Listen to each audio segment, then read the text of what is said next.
Hello. If you were looking for a scare tonight, you've come to the right place. I'll be narrating an hour's worth of creepy horror stories that I found off of Reddit. So without further ado, These are their stories. When I was 3 years old, I was in a really bad car accident. I didn't know it at the time, but that singular event would come to define everything about my life moving forward. What I remember about the accident is mostly a collage of backdated comments I was able to reel out of my father in the following years. He was driving me and my mom in his old 91 Chevy Tahoe through the twisting back roads of southern Illinois, weaving his way through the gnarled branches of oak trees which interlocked into a braided ceiling overhead. A fog had rolled in, giving the impression that we were driving through a cloudy tube. Everything was simultaneously bright and opaque. I didn't mind though, as I was in the back seat working on a coloring book. My mom was in the front talking with my dad or turning around to entertain my completed pictures. Although I was of the age where my memory was just beginning to mature, I still recall two things very clearly from the accident. First was the sensation of braking. I remember feeling the way a plate must feel to be dropped, weightless at first, then suddenly meeting a much larger, more solid object. The air popped like a firecracker and the entirety of my body shattered into hundreds of fractals. And then I remember a hand. It was my dad's hand pulling me from the wreck. I ended up hospitalized for weeks after the crash. My mom was less lucky. The impact had killed her instantly. As I've alluded to, I was young, and at the time I didn't fully understand the implications of what had happened. I knew something was missing, but it was like a word on the tip of my tongue, or the forgotten vanilla in a cherished cake recipe, coloring my experience but not the whole of it. Not like my dad. For him, it was the whole cake. He had somehow made it out with only a few scratches. I'm sure he had a really bad case of survivor's guilt, and frankly, looking back, I wouldn't have blamed him if he slumped into despair and spent his days drinking away his sorrow. But he wasn't that type of man. He got help. It took him years before he was able to recall anything that happened that morning, and most of it is still repressed, but he shared with me what he could, or at least that's what I had thought. My dad was a middle school teacher since before I was born, and he kept his job until very recently. As a result, we didn't have much by way of resources. I grew up on Disney Channel and TV dinners for the most part, but I didn't mind. When I became of school age, his job actually made caring for me pretty convenient. Since our elementary and middle schools were connected, he was able to drive me there and back each day. It was around 3rd or 4th grade that I realized I was different. I didn't understand the other children or even the adults most of the time. They would say things that immediately change their mind, or they would talk about something and in the next breath forget its existence entirely. I remember one day at lunch, I had just gotten my tray of hot food and sat down with some friends. One of the kids, Alex, was talking about a stuffed bird he had won for getting first place in Mr. Curtis's pop-up math competition. We were all admiring its blue wings and white belly and sharp black beak and beady eyes. I left mid-conversation to get a chocolate milk. When I came back, I asked to see the bird again, and Alex said, "What bird?" I was perplexed. "The bird, the blue jay you were just showing us." I remember all of the other kids looking at me like I was crazy. I figured they were all playing a trick on me, so I got up and went over to Alex's seat and crouched down, looking under the table. Then I sprung up and tried to open his lunchbox. "What are you doing?" he yelled. I felt so confused and embarrassed that I ran to the bathroom to cry. And then there was another time a group of kids were laughing about a joke one of the girls, Taylor, had made about our homeroom teacher's face looking like a seal. I knew it was mean, but at the time I just wanted to fit in, so I played along. But when I made a comment about her resemblance to the semi-aquatic animal, they all looked at me confused. "What are you talking about? We never said that."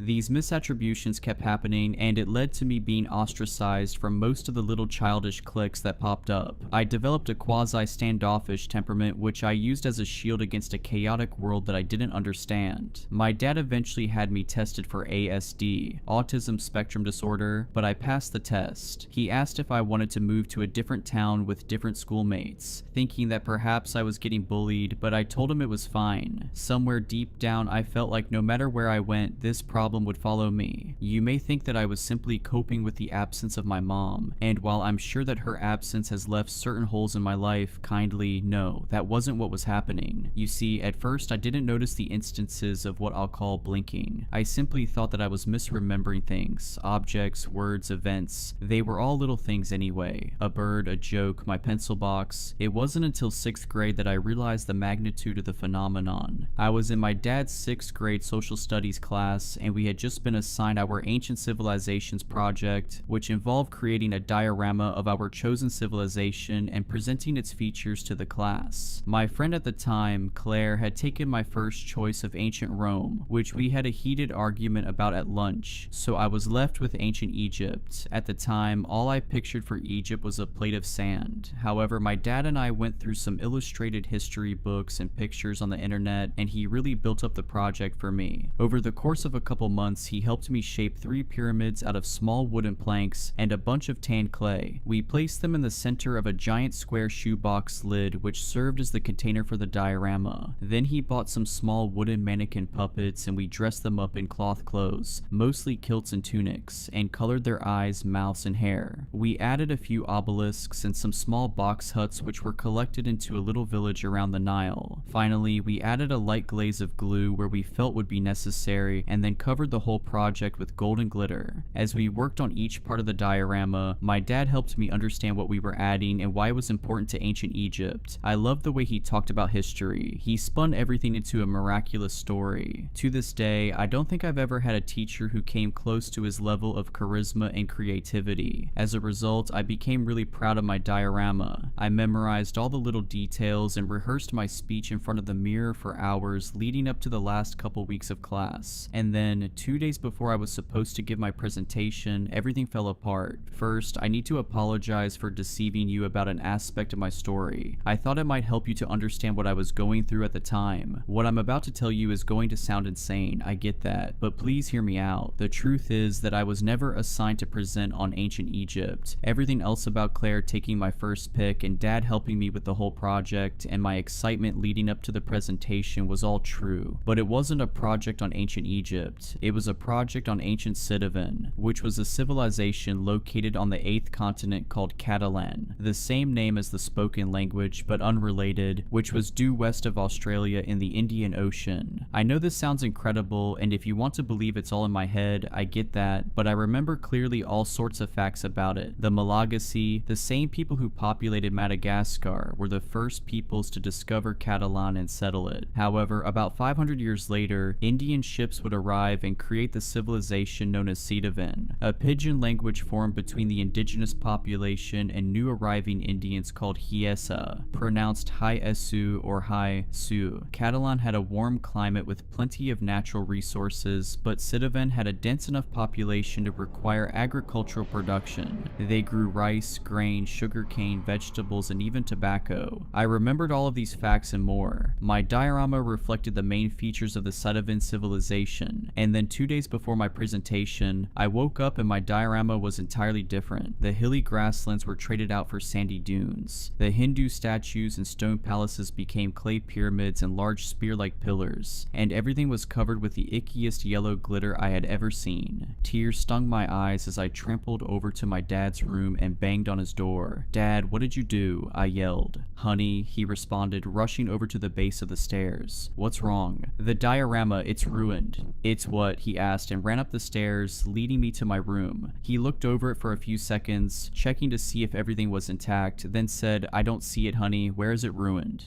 I was completely dumbstruck. What did he mean he didn't see it? "All of it," I shouted. "The whole thing is wrong. Where's the grass and the stone buildings and the lady with the 4 arms and the elephants? Where's my project?" My dad looked at me in silence. "Lauren, baby, what civilization do you think you were working on?" "Ancient Citiven, of course. We've been working on this for months now. Dad, please tell me you remember." He knelt down and put his hands on my shoulders. "Honey, your project was on ancient Egypt. There is no ancient Citiven." You're lying," I protested. "Books, you have books. On your bookshelf." He took me into his study and showed me all of his books. None of them were on ancient Citiven. He even turned on his computer and typed in the name of the civilization, but all that came up was a near-matched Sidon. I remember feeling the sudden urge to puke. My entire body felt like it was pumping battery acid instead of blood. I started, but suddenly my head felt very light and I fainted. When I woke up, I was in the hospital. I had lost consciousness for over half an hour hour, enough time for my dad to call 911 and have the ambulance transport me to the nearest ER. They ran all sorts of tests on me, but they all came back fine. After a couple hours of IV fluids and monitoring, they released me with my dad. I ended up skipping the rest of school that week. My dad didn't make me present my diorama. In fact, he never brought the subject up again. Part of me was glad. I just wanted to forget the whole thing ever happened. But another part of me couldn't move past what was clearly the most absurd thing to ever happen to me. About a week after the incident, I tried to broach the subject, but when I asked my dad about it, he didn't seem to remember our conversation at all. He said I had fallen ill and that's why I needed to go to the ER and miss class. I felt like I was going crazy. If I was older, I probably would have voluntarily checked myself into a psychiatric ward, but I was young and helpless and alone, and I decided that if I just ignored the changes well enough, I could still get along. This proved difficult though, as the blinking would only exacerbate in the coming months. Up until the time of the project, I hadn't been able to directly observe the phenomenon. It was always in retrospect that things disappeared. It was during the summer after 6th grade that this changed. I still remember the first time it happened. I had just gotten out of the shower and was drying my hair in front of the mirror. After it was dried, I threw on my clothes, then went to tie my hair up in a ponytail, but as I went to set the elastic tie, I felt its weight dissipate in my hand. I gasped and held my hand out. The circular black band was gone. Fast forward to 7th grade and the blinking had spiraled out of control. Reflecting back on it, most people would probably have assumed I was drinking psilocybin infused water, as the delusions were somewhat consistent with psychedelic phenomena, except these distortions were real, at least they felt that way to me. I'd wake up and grab the box of Special K but end up eating Cheerios. The McDonald's logo would look yellow and red one day, but purple and black the next. I'd be watching a show and then a different show and then a different one. It was as if the entire universe was a Christmas tree with millions of lights, and the lights kept shifting hues randomly, faster and faster, and I was the only one who could see their changing colors. I remember one night my dad made spaghetti for dinner and we went out onto the porch to eat it. While we were sitting, I saw our neighbor's house, a 2-story townhome, blink and become a single-story bungalow. I gasped and my dad asked what was wrong, but when I tried to explain, he just gave me a strange look. For him, no matter what changed, the world was always that way, while for me it didn't have a way. The situation peaked when Claire, that friend I mentioned before, disappeared. I texted her. My dad had bought me a BlackBerry at the beginning of summer break, but didn't get a response. When I asked her other friends if they knew where she was, I got the usual, "What are you talking about?" look. I knew right away what had happened, even though I didn't want to believe it. I went to the teacher and asked if there was a Claire in our class. She said no. I broke down in front of everyone. I couldn't take it anymore. I ran out of school. The lady at the front desk tried to stop me, but I just barreled past her. I kept running until I got to a big park across the street and bawled my eyes out until the police arrived and escorted me home. When they tried asking me what was wrong, I didn't say anything. There was literally nothing I could say that they would understand. That night, I prayed to God for the first time. My dad wasn't a religious man. He went to Catholic church with my mom when she was alive, but after she died, he never went back. Still, I knew how to pray, even if I never did it. I copied some of the people I saw praying in movies and interlocked my fingers and knelt down on my bed, stuffing my head into a pillow. "Dear God," I said, "please, please, please help me." I told him about my struggles and asked him to make them stop. I spent an hour saying the same things over and over again, and when I was finished, my little body was so tired I fell right to sleep. I knew something was different the second I opened my eyelids. I didn't only feel relieved, but I felt embraced. I felt like someone was watching over me. I felt like I wasn't alone. I moved through my day with cautious apprehension. I didn't want to get my hopes up only to be let down, but to my surprise, the blinking had stopped. At least I couldn't remember any of the inconsistencies, and to me that was a win. I began to pray regularly, and the more I did, the more I could feel the sense that someone was looking out for me. It was like I was getting a big hug from some cosmic force that loved me and wanted me to be happy. I made it a habit to pray regularly. I asked my dad if he could take me to a church, and he agreed to take me to St. Mark's, the same church that he and my mom used to attend. Over time, I realized that the actual church services weren't as important to me as the praying. For whatever reason, there was something about praying that was like a glue for my brain, holding the entire universe together. As I got older, I considered that maybe it wasn't that the changes were no longer happening, but that I simply didn't see them anymore. In other words, maybe I was just becoming like everyone else. Either way, I didn't mind. In my teenage years, I got got into mindfulness meditation. I thought that I'd want to go into religious studies and become a theologian, so I started to learn about Eastern traditions in addition to Christianity. I joined a bunch of different school clubs to meet kids of different faiths: Judaism, Hinduism, Buddhism, Islam. I tried to find a common thread which linked them all and would explain what happened to me as a child. The metaphors of heaven and hell, good and evil, the Taoist yin and yang, duality. Every religion seemed to speak about a way of being that would lead to a better place. In some cases, that better place was a physical future existence, and in others it was merely being in contact with the perfection of nature or the present. Metaphorically, the teachings could explain what I had gone through in a kind of loose way, but there were no explicit statements about my condition. I want to fast forward to why I've decided to write about this now. To give you an idea of where I'm at, I'm now 25 and working on finishing my MA in computational linguistics. I know that's a bit of a switch from what I was thinking when I was a teenager, but I really only interested in religion because of the value praying afforded me as a child. I didn't actually have much interest in the subject itself. After my first year of college, I changed to an English major, which ultimately led to me taking a linguistics class and enjoying it so much that I switched tracks in my junior year. Considering the state of the world, I thought minoring in computer science might help me financially in the future, so I ended up charting a path which I figured might lead to something like developing translation software. Anyway, everything was going fine until a few weeks ago. I was out at an all-night diner with a few of my friends from the program. There was Jeremy, Martin, Bella, Jordan, and Macy. We had been working on a group project together involving modeling construction grammars by generating primitive 3D structures using C#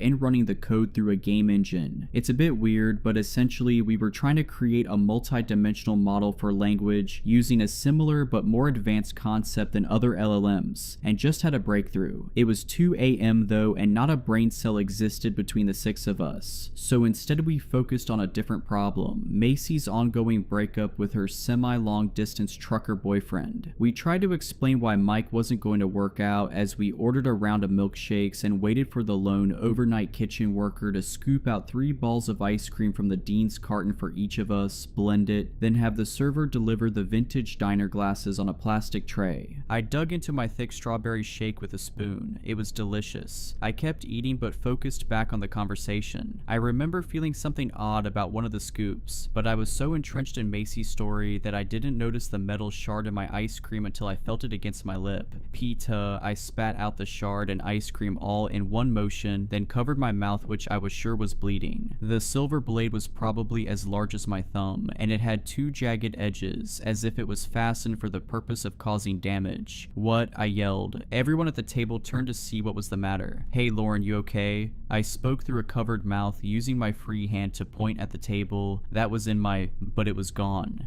"In your shake? Was something in your shake?" asked Jeremy. I froze. In that moment, the stories of my childhood that I had only remembered as faint nightmares came back in a wave of crushing terror. How could I have been so stupid to think they would simply vanish forever? No, this isn't the same thing, I thought, but deep down I knew it was. I drew my hand away from my lips and saw that it was dry, no blood. When I looked back up, all of the blood in my veins went cold. My friends were smiling at me. Their lips were elastic like taffy, stretching to reveal their teeth. I could feel them radiating malevolence, as if the only thing holding them back from picking up their utensils and stabbing me to death was some thinly veiled force field. The moment lasted for what felt like half a minute, then Jordan said 2 words which made the hair on the back of my neck stand up. "Found you." The words ricocheted in my now adrenaline-powered skull, but just as he spoke them, the world blinked and my friends were back. Bella reached out and grabbed my hand. I pulled away, but when I saw her concerned expression, I relented. "Sorry guys, I think I'm going to have to call it," I said. "You sure, Elle?" asked Jordan. "You look like you just saw a ghost." "Yeah, thanks, but I stumbled for a lie, but when one wouldn't come, Martin stood up and said he'd walk me out to my car. "Thanks," I said as I got into my little 2015 Jetta. "It's just been a long day." "No problem, Lauren. You know, if there's ever anything—" "I know," I said, but didn't mean. Some things just couldn't be shared. I drove for about 5 minutes before stopping at a gas station. I pulled in and parked near the back. Then I interlocked my fingers and prayed for half an hour. I apologized for not taking my prank seriously and asked to once again be granted peace. Unlike my younger years, I also drifted into other avenues of thought. I imagined imagine my mom. I pictured the whole arc of my life, all of the little decisions that led me to where I was. I cried for a long time. I felt like that little girl again reaching out for help. I still felt so lost, so out of control. There were so many things missing and I was so confused. I decided then to take a trip back home and visit my dad, who was now working as a private tutor. He made enough prepping affluent students for the ACT and SAT that he could spend his free time pursuing his real passions, reading and writing. When I arrived at his doorstep that weekend, he greeted me with open arms. "How are you, kiddo? It's been, what, a year or so?"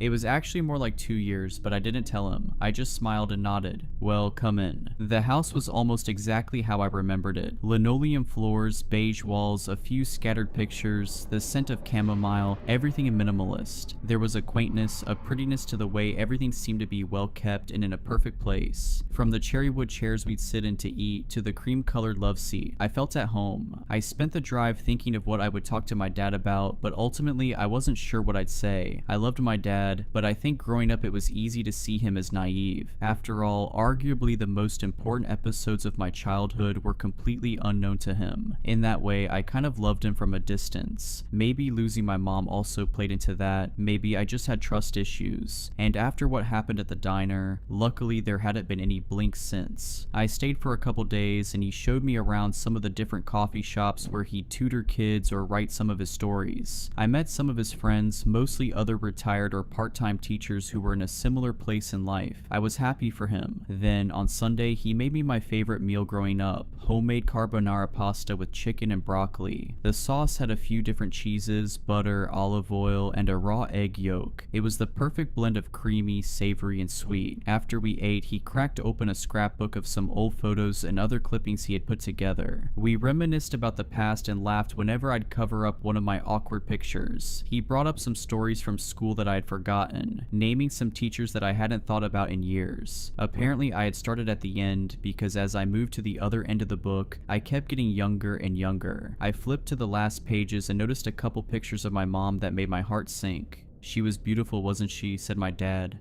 I agreed. I flipped to the last page and saw a collage of newspaper clippings. One of them was related to the accident. It was headlined, "Two Survive Head-On Collision." After a cursory glance at the text, I noticed something odd. It said, "Both the husband and child, a 3-year-old girl, sustained life-threatening wounds. The husband was found unconscious on the scene. The girl was found 20 meters away from the vehicle, crying." I swallowed, trying to remember back to what happened that day. The feeling of crashing, of the world slowing down, then breaking, returned. And then there was a hand, my dad's hand, or was it? If he was unconscious, who pulled me out of that wreck? I looked up at my dad. He was smiling. I shot up and started backing up slowly toward the door. "No, not you two. What is this? What's happening? Who are you?" My dad, or whatever was controlling him, laughed. "Oh, Lauren, Lauren, Lauren, you know who we are." He purred as he stood up. He lifted his hands and the lights began to flicker, then bend in a way which shouldn't have been possible. Dark figures began to propagate from the shadows along the walls. The pictures nailed there began to blink out of existence. I turned to run toward the door, but the handle was gone. Glass shards materialized all around me and swarmed like locusts. Certain I was going to die, I dropped down on my knees and once again turned to prayer. This time asking God to directly intervene and save me. Everything went quiet.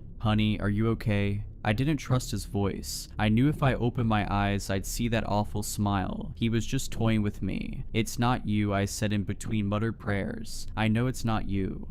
"Honey," my dad said closer. I felt his arms wrap around me. This was it. I was going to be suffocated. I waited for the inevitable crushing weight of my chest collapsing. I waited to break all over again. "I would never hurt you, Lauren. I love you more than anything in the whole world." I burst out in tears. "No, it's not you. I know it's not you. You don't exist." My dad's weight dissipated. I opened my eyes and saw that he was no longer there. "Dad," I called aloud. "Dad, where did you go?" I checked all over the house, but there was no trace of him. There were still pictures of him all over the house, so I knew he hadn't blinked out of existence like everything else, but somehow he was missing.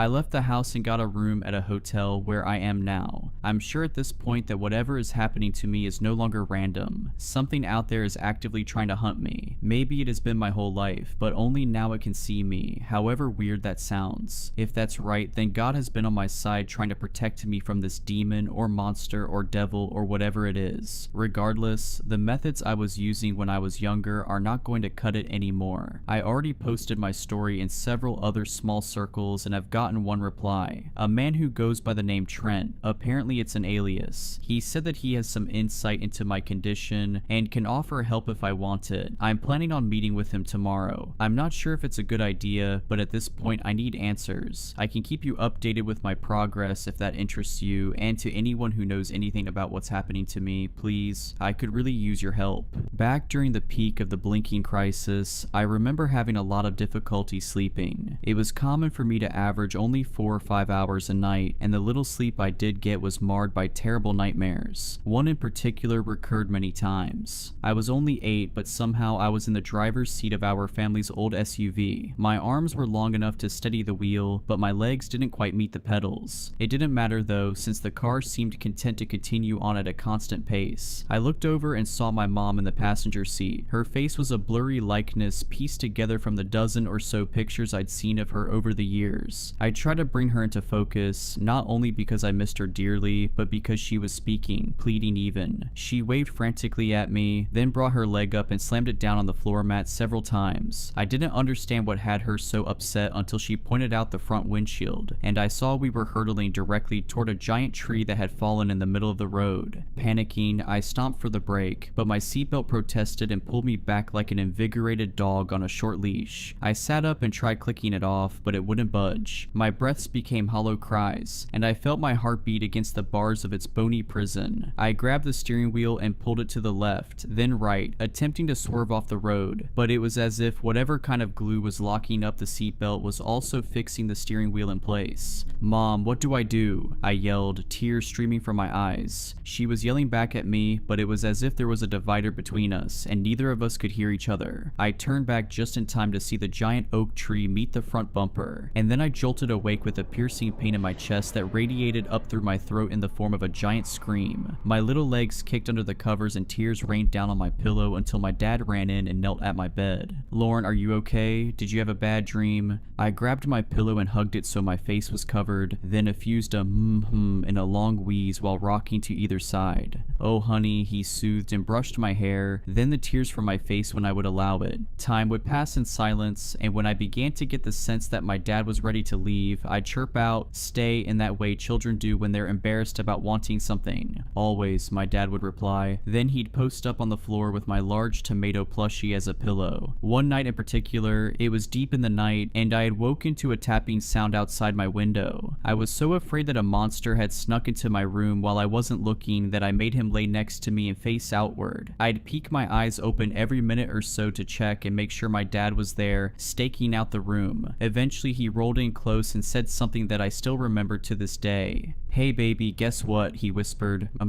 mumbled. "I think you scared the monster away." I tried to picture this through the fog of my fatigue. Something seemed off about the statement, like it wasn't logically possible, but before I could piece together the words to express that, my dad cut back in. "It was scared because it realized you're a superhero, and you know what your greatest superpower is?" I shook my head, making sure to rub my forehead against his shoulders so he could sense it in the dark room. "Your greatest power is that you get to tell the monsters what to do, because the monsters are only as strong as the stories you tell about them, and there's all kinds of stories. Happy ones, sad ones, scary ones. Tell me, this monster you think snuck in, would you say he's part of a scary story?" "I don't know," I said, confused. "Maybe."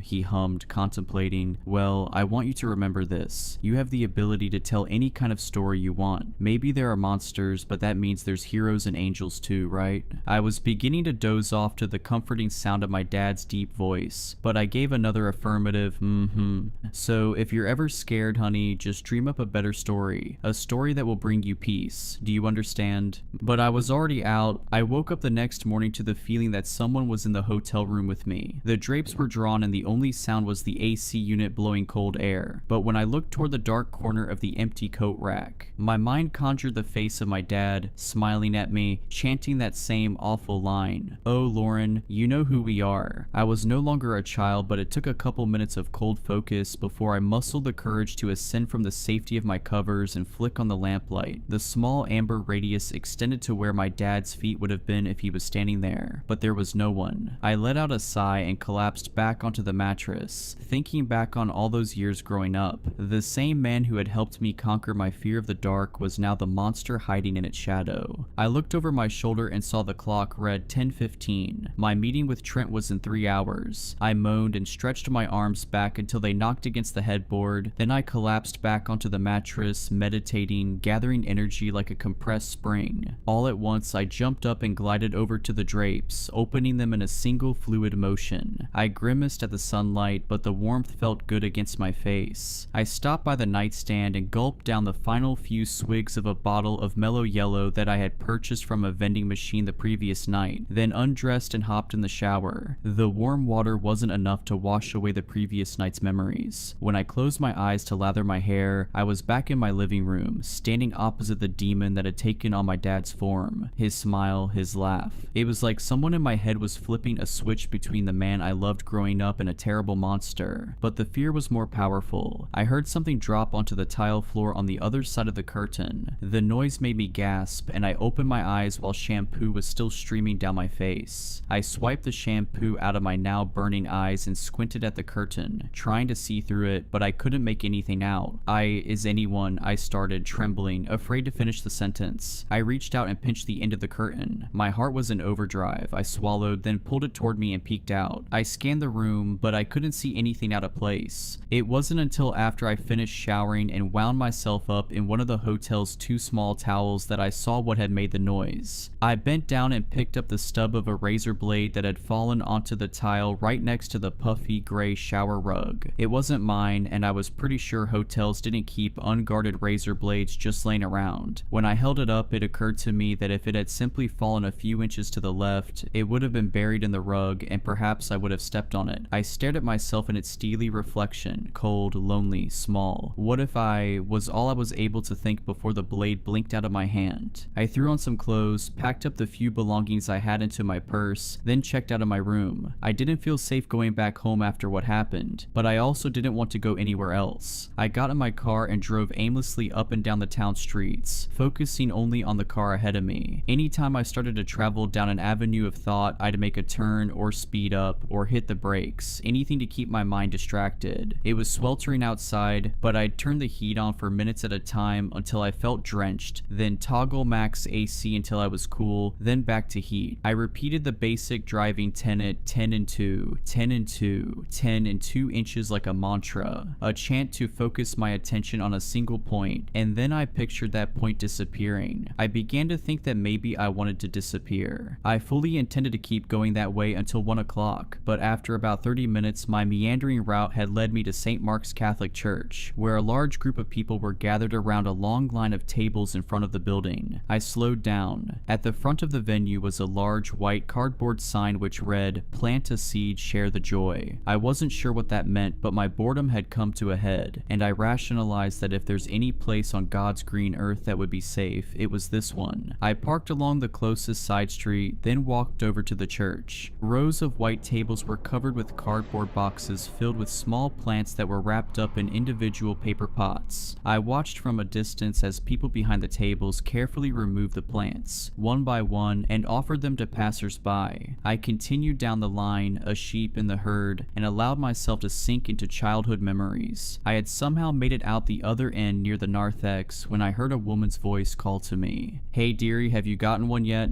I turned and saw a small, gray-haired lady with rose-colored glasses. "Oh no," I started, attempting to decline, then paused. The old lady grabbed one of the plants and held it out for me. "Here," she said, "come on, I won't bite." "As far as you know," I thought, and stumbled forward with a sigh. "Thanks," I said, and took the plant. "What is this all for anyway?"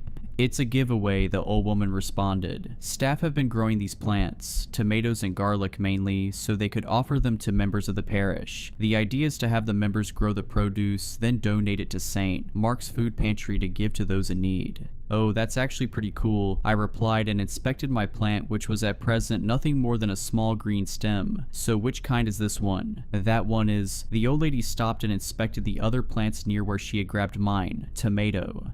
Tomato, I repeated. Well, thanks again. Of course, dear, the old lady beamed. We're all responsible for each other. I nodded, then continued back through the crowd toward my car when, through the large vestibule windows, I saw a priest speaking to a young couple. It had been a little over a decade since I had attended a service. I stopped going during high school when I started studying other religions, and I didn't recognize this priest. He was short, just over 5 feet tall, bald, and African American. He wore the customary black robe and white collar, and there was something in his smile and the way he seemed to be affirming the couple that made me yearn to speak with him. I considered for a moment, a bit embarrassed to be stepping back into church after all this time, but the thought of being able to burn 10 minutes talking with someone who might have some insight into my situation was too tempting to pass up. I waited near a portrait of Mary Magdalene, my tomato plant in hand, staring off at the pristine series of stained glass images portraying the death and resurrection of Jesus. About a minute in, the priest met my eyes. He smiled, his way of telling me he knew I was waiting, then finished up with the couple and made his way over. He had a bit of an accent when he spoke. It was Ugandan from best I could tell, and a proclivity for laughing at the end of his sentences. Hello, miss, I don't believe I've had the privilege, he said and held out his hand. He leaned in as he spoke and his smile tugged on the corners of his eyes, which were already marked with use. I shook his hand and returned what I'm sure was a weak smile. No, I don't think so. My name's Lauren. I used to come here when I was little. It's been a while.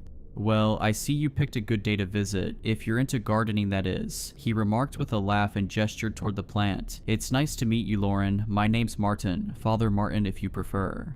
Father Martin, I repeated. I have a friend named Martin. It's a good name. He laughed and said, thank you. I'll pass that one along to my mother. She loves the praise. I laughed back. He carried himself in such a carefree way that I was put immediately at ease, almost to the point where I forgot what I wanted to talk to him about. I started, attempting to word my question in a way that didn't sound like I needed psychiatric help. I have a couple of religious questions for you, if you have time. That's what I'm for. Ask away. They're about miracles, like the ones in the Bible. I was wondering, do you think that miracles still happen today? Miracles, huh? He started. You mean like water into wine? Kind of, yeah. He contemplated. Well, I haven't seen them myself. You know, I may be a priest, but I also have a degree in physics. I think God made the world according to laws, right? But I do think God has the power to intervene. Yes. I just have never seen it like, you know, the biblical type of miracles. To me, there are miracles happening all around us, miracles we can't see. Exactly, I responded, thinking about how no one else could see the blinks. Those kinds of miracles, what are those miracles we can't see? One of Father Martin's eyebrows raised and he rubbed his chin. Well, I think the greatest miracle is the miracle of God's love which was perfected in Christ and offered to each of us. It's his power to heal even the most troubled mind. By coming into alignment with God's will for us, we can see the true purpose of this existence. No, he's not getting it, I thought. I scrambled to my other entry point. What about the story of Job? God made a bet with the devil that Job would stay faithful to him no matter what the devil did to him. Do you think that kind of situation is possible? Father Martin's expression drooped into a concerned frown. There's quite the difference between miracles and the story of Job. I suppose I see what you're getting at, though. Job's suffering is in some ways the antithesis to positive miracles. In this life we are tested, sometimes to the point of losing everything, but even that person who has more reason to hate God than anyone else can once again find peace and eternal happiness through faith. In fact, it's often the person who is lowest in the pit of suffering that needs the light of Christ more than anyone else. I thought back on the first night that I prayed. It was in my moment of greatest helplessness that I reached out to God, and I thought I had found my answer in Him. But now, after what happened last night, after all these years of chaos, not merely losing things that were important to me, but my very sanity, I needed more than just blind faith. I couldn't just sit idly by and hope things would get better. I smiled at the priest and said, "Thank you, Father, this has been very insightful." "Of course, sister, I'm sorry if I couldn't have been of more help." "No, I think I understand now. now. I've been wrestling with something, and I think God wants me to confront it. I think I've been running away and hiding from it for so long that I'd convinced myself it disappeared. Father Martin nodded in understanding. Well, in that case, will you let me leave you with a prayer? I was a bit taken off guard by the request, but I accepted. Sure, Father. I watched as he made the sign of the cross. Then he lifted his hands and closed his eyes. Dear God, I am so happy to have had the privilege of meeting with Lauren today, especially on a day such as this where we are offering gifts for those who need them.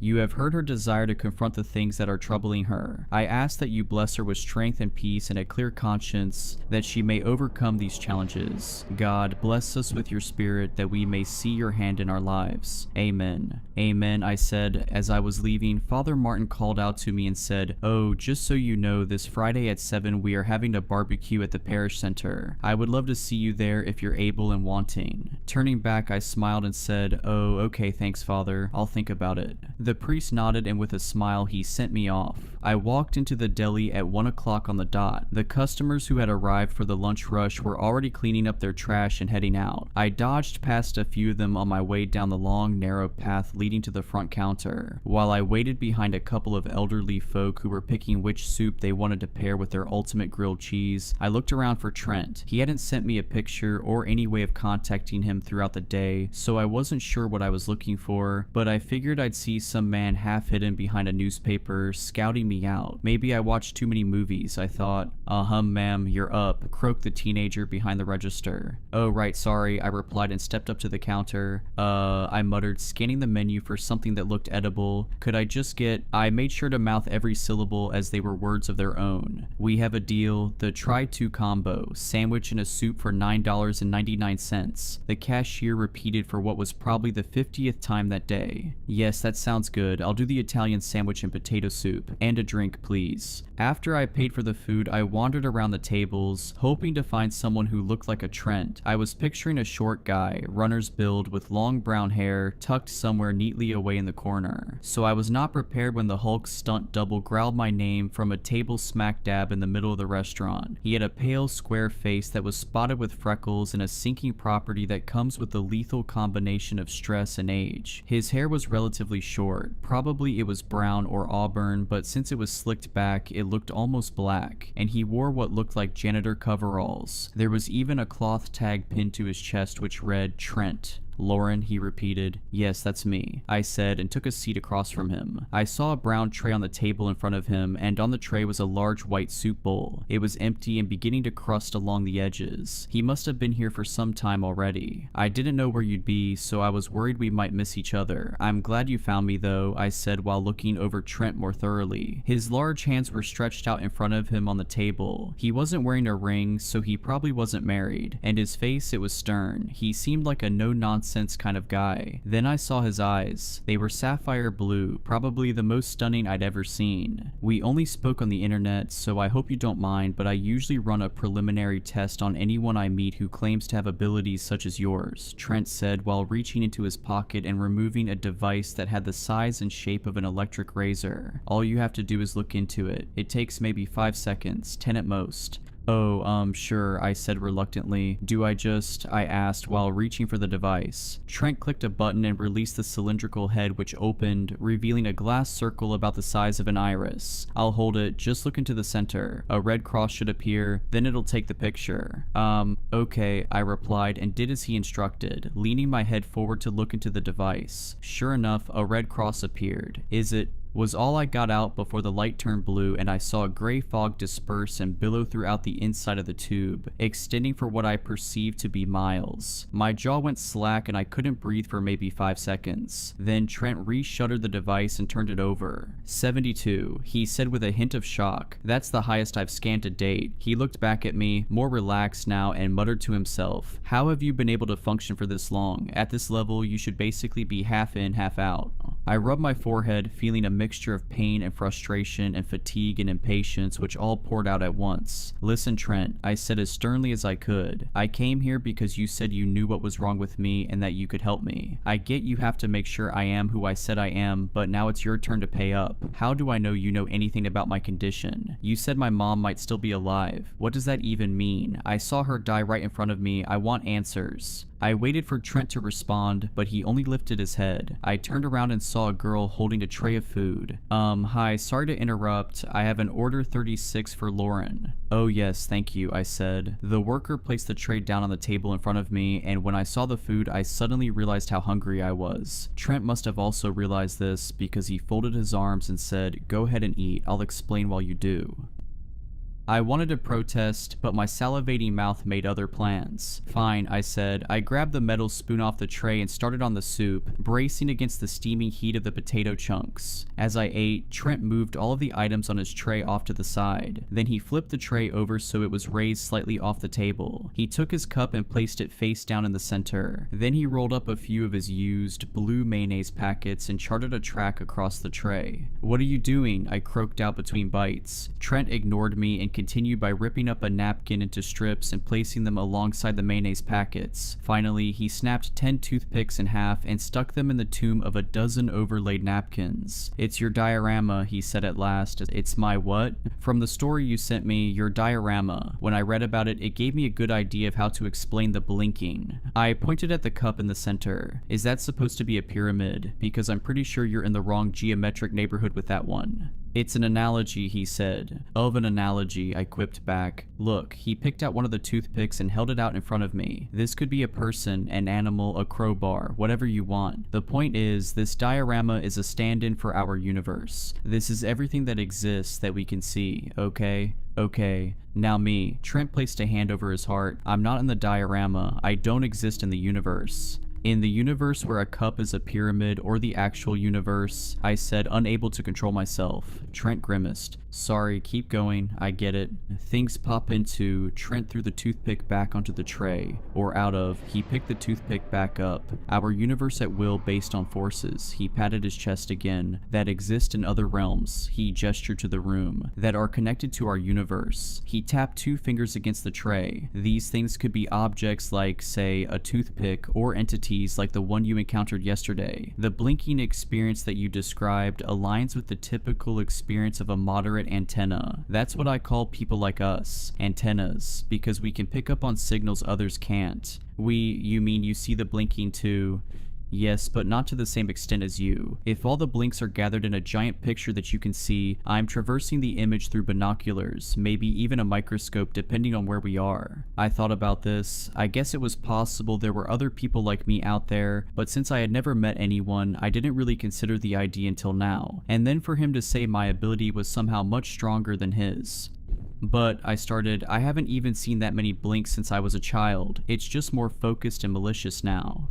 Yeah, Trent scratched his head. "That's the thing that got me really interested in you. Somehow you seem to be able to control it without gear, just by praying. And look, that's all well and good, but I don't want to give you the false impression that I'm some kind of religious leader. I like to look for logical, scientific explanations for things, so that's the frame I'm coming at this from." I took a sip from my drink. "That's fine," I said. "The truth is that's why I reached out to you in the first place. I wanted an explanation I could understand, an explanation that was directly related to what I'm going through. Then we should get along just fine." I was scooping out the last potato that was stubbornly gliding along the bottom of the bowl when, out of the corner of my eye, I caught a glimpse of the old man from the line shooting up from his bench and standing in army erect form. I felt a tingling sensation tickle the back of my neck. I didn't want to turn toward him. I knew what I'd see if I did. "Trent," I whispered, trying to tip him off. "Huh?" he grunted. Then when he saw my expression, he snuck his right hand under the table and said, "Do you see it? Is it here?" I cocked my head to the left, signaling toward the old man that was now facing us, but Trent didn't seem to notice him. His eyes just kept scanning the entire front of the restaurant. Then I saw the old man take a step in our direction. "Lauren, oh Lauren, I've been looking for you, Lauren," the old man said in a low, gravelly voice that gave the impression he was gurgling liquid tar. I turned and saw his face. It was cold and expressionless, and a butter knife was poking out of his left fist. When I met his eyes, he smiled that horrible smile. "You're slippery, you know that?" he spat. "Why can't you just stay put? Don't you get tired of running from your old friend, or have you forgotten about me?"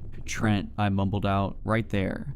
And this guy, you think he can help you? He's only here to help himself. If that's not clear, you really are a lost little lamb." "Oh, quick, give me your hand," Trent instructed. I was silent, my eyes still pinned to the old man. Sk, sk, sk. The demon-possessed senior wagged his finger at me, taking a step, then another step, shortening the distance as much as he could while I was entranced. Then, suddenly, he sprinted forward at a speed that shouldn't have been possible for a man his age. "Trent," I screamed. "Lauren, give me your hand." I spun around and grabbed Trent's outstretched arm just as the old man lifted the butter knife over his head like a pickaxe. Then I saw Trent pull out what looked like a toy gun from under the table and point it at the demon. "Gotcha," Trent remarked. I braced for a gunshot, but there was no noise. After a couple seconds, I looked back and saw the old man sitting in the booth opposite his wife, his hand tremoring as he reached for his large drink. "What did you?" I asked, but Trent was already pulling me out of my seat. "Come on, we have to go," he said. "The effect is temporary, he'll be..." Before he could get out the last word, I saw the cup pyramid on Trent's tray blink out of existence. The sound of a plate shattering rang out from a table up ahead. The lone woman standing there slowly turned around, smiling, with a fork in one hand and a piece of the broken plate in the other. Trent shot her with a toy gun as we ran past and then barreled through the front door. "Where are we going?" I asked between gasps. "My van, it's loaded with kit." "And then where?" "Your house," replied Trent, who stashed his gun back in his pocket and took out a key fob. "My house? But that's where it appeared." "Yeah, and that's where you banished it." Trent waved me into the passenger seat of his Ram 3500 ProMaster. I noticed right away the dash, which looked more like it belonged in a new limited edition EV than a cargo van. The ignition kicked on automatically, and I heard the beep of a sonar ping precede an English woman's voice calling out like some Oxton GPS saying, "Scanning for anomalies." Trent shifted the van into gear, and I heard the wheels sputter as we accelerated backward and whipped out of the small parking lot. "What's your address?" Trent asked. I gave it to him, and then speaking to his dash, he said, "Car, take us to Kya." "Was redirecting to Waki Api," replied the British woman. "Currently detecting 31 novel emergencies. Updating pings every 300 milliseconds. Chance of contact 0.23%. "What does that mean?" I asked. "The van has sensor equipment which can detect blinks. It's much more accurate than either of us." "And it sees 31? "Yes, that's not as many as it sounds," Trent said, and tore past a car that blinked out of existence right as we turned onto the main street. We drove on for another couple minutes, the English woman updating the number of novel emergencies every 10 seconds or so. Her constant babbling eventually became a comforting background noise, and I was able to think again. "In the message you sent me, you said my mom may still be alive." I looked at Trent to see if he would react to me bringing her up, but he remained stolid. "What did you mean by that?" Trent thumped his steering wheel. "I shouldn't have sent that," he said at last. "Shouldn't have? What do you mean? You can't just say that now." Trent took one hand off the wheel and turned toward me. "Look, we're going back to your house because we need to determine your origin point. All antennas have them. It's a place of high energy where many realms intersect, kind of like a station, and it's the place where you first acquired your abilities. Based on everything you wrote, I'm guessing that place is where the forest where the accident happened when you were a young child, but I need to confirm it. Once I confirm that that's the place..." Trent hesitated. "Then what? You want us to go back there, to the place where my mom died, or at least where I think she died until you told me she might be alive but are now taking it back? That place..." "It's the only way to..." "Now detecting novel agent," the English woman interrupted. We both perked up as she gave another update. "Net anomalies 437, novel agents 1, chance of contact 78%. "Crap," Trent muttered. "Car, course correct." Attempting course correct to avoid collision. Attempts made 10, 50, 75, 79. No alternate route detected. Chance of contact 96%. Time until contact. Time until contact 13 seconds. I shuddered. Looking out the front windshield, I saw cars pop out of existence left and right, opening up a clear path to the four-way intersection ahead. In a blink, the streetlights all turned green, and then they vanished completely. It was as if the entire world was being stripped down bare, and all that remained was the road, boxed in by the rows of buildings along either side. In the distance, I could see a large tanker barreling toward us. "Trent."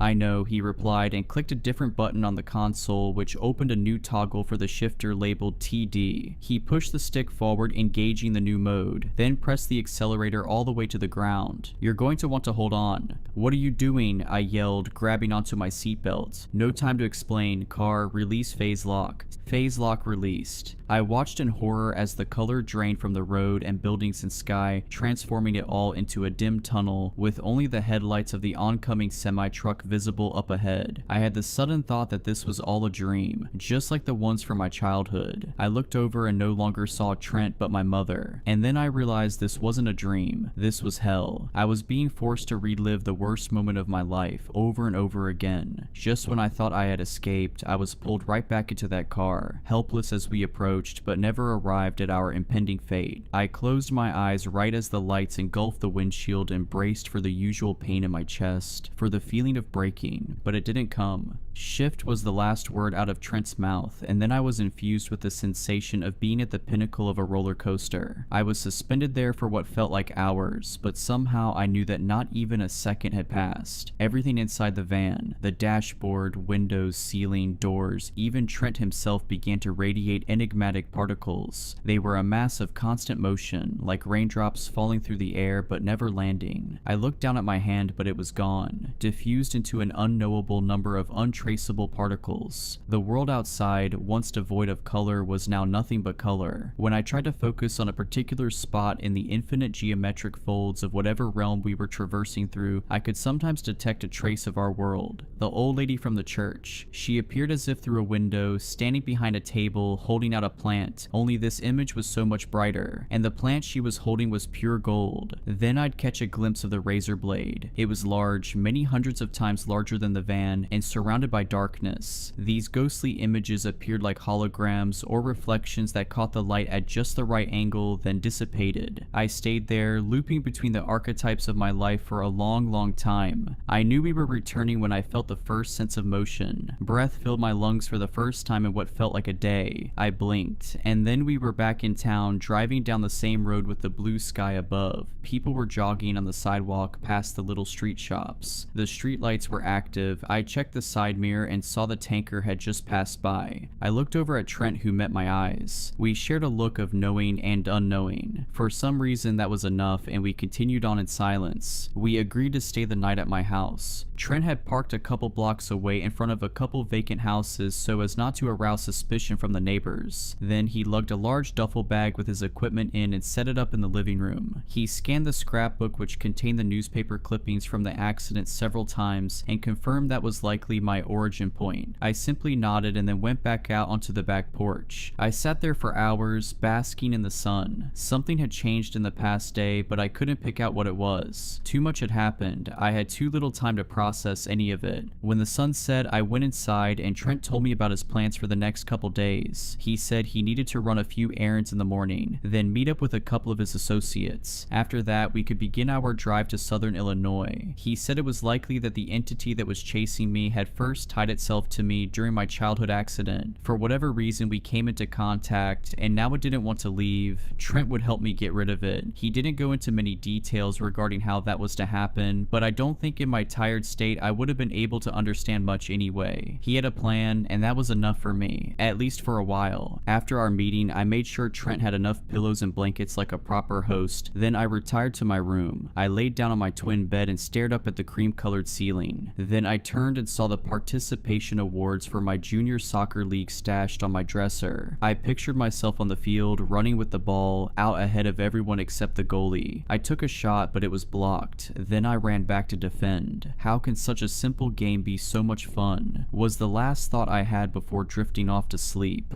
I woke up only once during the night. It was still dark out. The room was warm despite the small flower petal fan churning away, shifting the hot, humid air from one pocket of the room to the next. I waited in apprehension, sensing that something had disturbed me. I saw the tomato plushie peeking out at me from the slightly ajar closet door where I had stashed it so many years ago. I felt like I was missing something important. And then I heard it. There was a tapping at my window. Darkness gave way to dimness as I opened my eyes and saw slivers of gray light printed on the ceiling like lines on the page of a ruled notebook. In the distance, I heard the sound of pans clanking against the kitchen stove, and I became ever aware of the scent of cinnamon and bacon sneaking in from under my closed bedroom door. For a moment, I was back in 6th grade. My dad was downstairs cooking up his famous from-scratch buttermilk pancakes and cheesy scrambled eggs. It was probably 7 o'clock, maybe 7:05, and I had 15 minutes to get up, shower, dress, eat. Then it was off to middle school with Dad, for me to learn, him to work. It was the day we were set to be assigned our Ancient Civilizations project. perfect. Unless something went terribly wrong, I would be choosing ancient Rome. I didn't know much about it other than it was some great empire, but even then I didn't really understand what an empire was. I was just happy that I would get to build something with my dad. I turned on my side and looked at the closed blinds, the source of the gray lines, then the cabinet with all my trophies, and finally the wobbly fire truck red chair pushed under my desk. I was home at last. The past 15 years were nothing but a dream. There was no blinking, no malevolent demon chasing me, no inexplicable chaos. It was a sweet fantasy, but one that became bitter the longer I tried to chew on it. I swept my legs out from under the covers and sat face down on the corner of my twin mattress. My feet were adults' feet. My room was my former room, and that was Trent downstairs cooking breakfast. Unless, of course, it was my dad, in which case I'd have bigger problems than merely waking up from a good dream. After changing into a fresh shirt and pants, I went downstairs and saw that it was, in fact, Trent cooking breakfast. He was wearing a plain t-shirt through which I could see the ripples of his large back muscles as he whisked what I presumed was pancake batter. He must not have heard me because he didn't turn around when I made it to the end of the hall. I leaned against the wall, arms folded, and watched him for a minute as he finished whisking the batter, then poured it onto a hot griddle, spilling a few dribbles on the counter in the process, watched it bubble, flipped it, then transferred the golden medallion onto a plate stacked 5 high. Next to the pancakes was a plate filled with bacon and a small aluminum pan of scrambled eggs. "Smells good," I said at last. "Find everything okay?" I thought I might startle him with my abrupt appearance. Instead, Trent looked over his shoulder, chewing on a piece of bacon. He swallowed and said, "Oh, it's you. Yeah, I hope you don't mind me using your kitchen. I thought I'd make us some breakfast." It occurred to me then that Trent likely wasn't a guest in other people's homes very often. Lucky for him, I didn't mind him using a kitchen that hadn't been mine in many years. I was going to tell him as much when I saw an open box of biscuits sitting on the counter. I pointed to it and asked, "You found that in the pantry? My dad usually makes his pancakes from scratch." He turned to look at the box, then back at me. "No, I went out and got that, and the bacon and eggs. I didn't want to dig into your supply without asking, and you were asleep, so..." I felt my eyebrows furrow as I checked the time on the stove clock. "It's 8:17 in the morning. Are you telling me you went out to the store, bought all these ingredients, then came back and cooked them? Just how early did you get up?"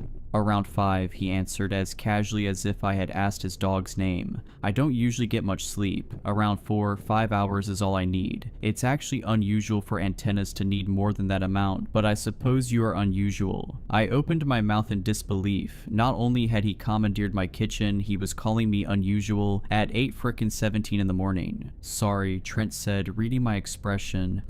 Well, let's just say I've not had many personal relationships. I'm used to being blunt. It's just easier that way." He took out a plate and transferred 2 pancakes, some eggs, and a few slices of bacon onto it. Then he held it up to me as a peace offering. I sighed. "This better be good," I said with a wry smile and took the plate. "Trent certified, but no guarantees. Refunds not allowed," he replied, which made me giggle. We sat across from one another at the dining room table. The meal was pretty good, but it was no dad's special. The pancakes were clearly box pancakes. The scrambled eggs lacked cheese and had a little too much pepper, and the bacon was, well, it was bacon. No complaints there. Still, it was nice to settle down and have a somewhat normal morning. After we ate, Trent unfurled the long arc of his life, which began as the second youngest brother of 8 siblings in rural Oklahoma. Trent's pops was in the logging business, first as a lumberjack, then as an owner of his own logging company. His dad acquired the business while Trent was still young, so school was never a high priority for him, at least not the way contributing to the household was. The rest of his childhood he summed up in 2 lessons. Being close has nothing to do with distance, and don't touch strange plants in the woods. I asked him if he kept in touch with any of his siblings, to which he responded saying, "The only reason they haven't had a funeral for me is because it would be too much work." When I asked him to elaborate, he said he'd not had contact with anyone in his immediate family for over a decade. He kept tabs on them. For example, he knew his mother had dementia, and his dad was forced into retirement by his oldest brother, who had gone on to take over the logging company. His sisters were all married and moved to other parts of the country. He considered reaching out several times, but his situation required a degree of security that wasn't conducive of close family ties. Not that there were particularly strong ties even before he broke contact. Trent admitted to being a bit of a black sheep.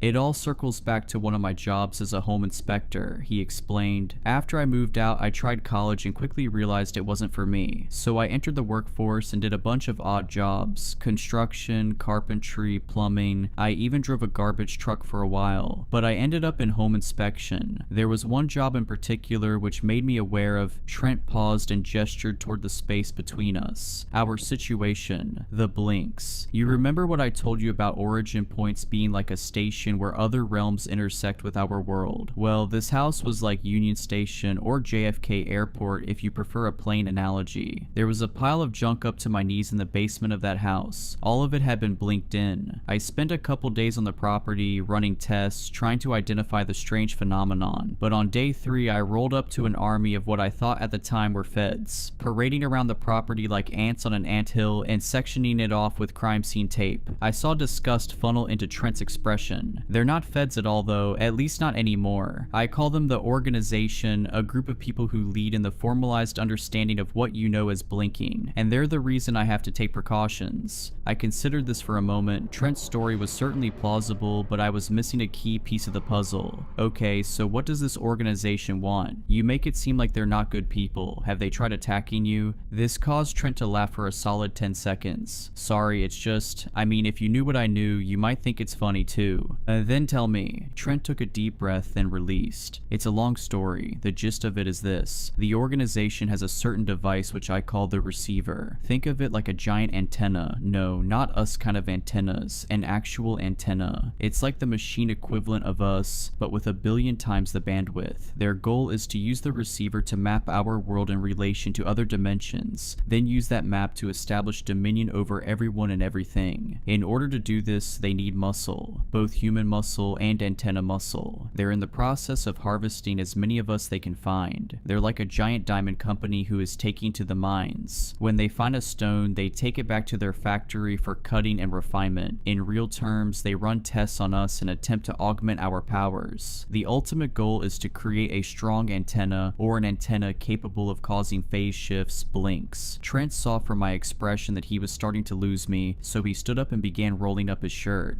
"What are you doing?" I asked, turning away. Then I saw what he wanted to show me. There was a long scar beginning high up on his ribs and slashing all the way down to his left hip. There was also what appeared to be a patch of burn marks on his stomach. "It was early on when I got these," Trent explained. "I was naive. I actually thought I'd be able to reason with these people. The only reason I escaped was because of dumb luck and a box of hand grenades, but that's a tale for another time. I learned 2 important lessons that day. First, the organization isn't screwing around, and 2, they aren't immortal. Most of them are regular, everyday humans, except for their obsession with power." Trent let his shirt fall, covering up the marks. "I ran into them again recently at their headquarters. My team and I are working on a plan to..." He paused, seemingly weighing his words, then changed gears. "Well, I guess we can go over that another time." I couldn't help but feel that Trent was holding something back. As much as I tried to resist thinking about yesterday, the old demon man's words kept ringing in my head. "You think he can help you? He's only here to help himself." Then I thought about what Trent said at the deli. "That's the thing that got me really interested in you. Somehow you seem to be able to control it without gear, just by praying." Did Trent think I was a strong antenna? Is that the only reason he's helping me? Because he wants to recruit me? And if that is the case, what if I said no? "Listen, Trent," I started, but I saw Trent was already nodding. Still, I pressed on. "I need you to tell me what I'm actually doing here. Why did you agree to help me? And what does helping me really mean? I want to know the truth." "The truth is..." Trent started, then stopped and looked out the glass door that led onto the deck. I looked too and saw a sparrow had alighted on our old bird feeder. It tried pecking at some of its non-existent grains, then sang what I assumed was a song of displeasure before taking back off to the skies. "The truth is, I do want to recruit you. I think you have the potential to be the strongest tool in my arsenal, but I won't require it. To date, I've helped 53 of our kind, but only 7 have stayed on. Most decide to go on and live normal lives." Trent scooted his plate to the side. "In our case, this can essentially go one of 2 ways. In either instance, we pass through Chicago for 2 stops. First, I need to meet up with an associate who has something to drop off to me. Then I need to stop at a storage locker and trade out some gear here that will allow me to open a phase portal. When we arrive at your origin point, I'll open the portal and you'll look inside. Based on everything you've told me, I'm guessing that childhood accident was when the demon appended itself to your life. By seeing how it entered your life, you should be able to figure out how to dispel it. At least that's the working theory. Returning to the origin point has always worked for the other antennas, although I must admit your situation is different, but I can't imagine it's so different that this method won't work at all. After you return demon free, you're free. You can walk out and never see me again, and hopefully you'll live a happy and peaceful life. Or you can decide to throw your lot in with mine, and I can show you how deep the rabbit hole goes, so to speak. Trent looked into my eyes, and when I didn't respond for a few seconds, he said, "That's it, that's all I got." I smiled and responded with one sentence. "When do we leave?" Memories have a strange architecture. In some ways, they are the great safety net of our experiences, collecting them like a bucket under a leaky roof. In other ways, they are an eternal reminder that nothing ever truly lasts. Perhaps a better way of thinking about memories is as the ghosts of our past lingering in the present. As I took one last stroll through my childhood house, feeling that it might be my last time for a long while, I felt the imprints of childhood memories press into my awareness. I could hear my father's voice reading to me at my bedside. I could see him holding one of my stuffed animals above my head as I wrestled him for it. I could recall the times when I'd sneak down the stairs late at night and quietly open the freezer, grab the ice cream carton, then head back upstairs to eat it. I felt a yearning to return to those memories, to walk into the fictitious pictures my mind was painting on the canvas of my present. I knew I couldn't return, but I still wanted something to hold on to. I went back to my room and grabbed the cotton stuffed tomato from off my closet cabinet. Then I walked through my dad's study and removed a volume I recalled him frequently reading, a hardcover book with a green binding called A Collection of Great Works. I placed these items by my feet in the passenger seat of Trent's van, and just as we were about to leave, I remembered something else. "My plant," I blurted. "Your what?"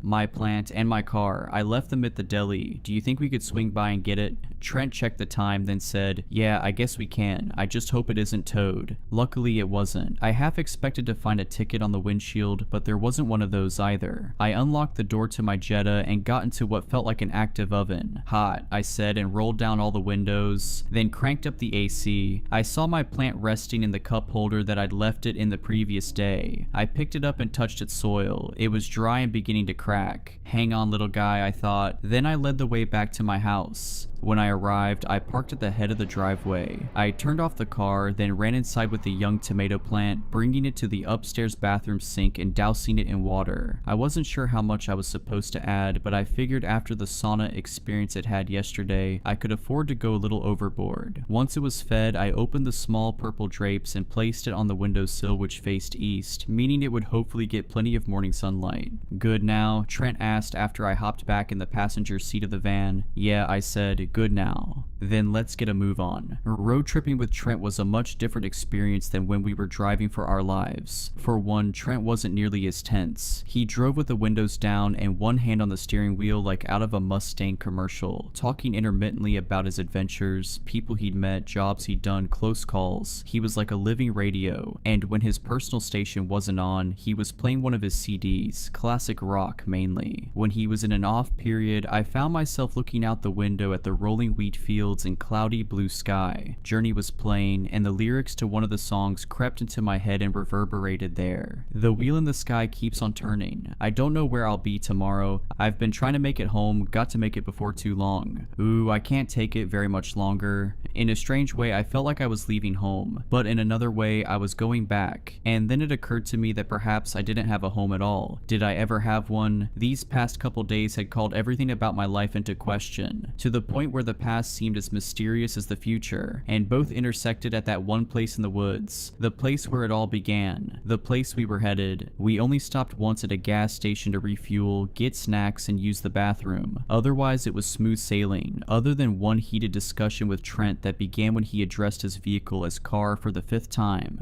"Okay, you need to come up with a better name than that." "What do you mean?" Trent asked, seeming genuinely confused. "You have a supercar and you named it Car. That's actually embarrassing, but it is a car." I face-palmed. "First of all, it's a van. A van is a type of car. Second of all, would you name your kid in Kid?" Trent thought it over for what I thought was much too long. At last he concluded, no, I'd probably name him Boy, or if it's a girl, Girl. After 5 more minutes of his childish banter, we settled on the name Ava, my choice after rejecting his runner-up name Scar. At around the 7-hour mark, I dozed off, then woke up a couple hours later to the sensation of the van dipping, then bumping up into an elevated climb. The evening sunlight that was pressuring my eyelids to open dissipated, and everything was suddenly dark. I opened my eyes and saw we had entered a parking garage. Trent pulled into an open spot on the second level. "We're here," he said, and gathered up his gun, which he stashed in a driver's side underboard compartment that I'm guessing he had installed himself.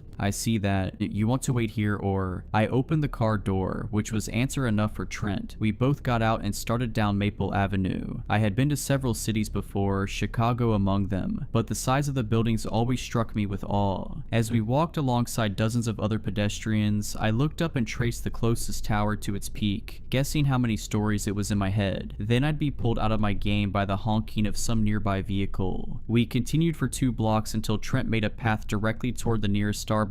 I didn't know what I was picturing for a meeting with his associate, but it definitely wasn't a meetup at a coffee shop. Still, I followed him in. Then when I saw that Trent was leading me to a corner table where a casually dressed Chinese girl who appeared even younger than me was sitting, I blurted in a hushed tone, "Her? She's your associate?"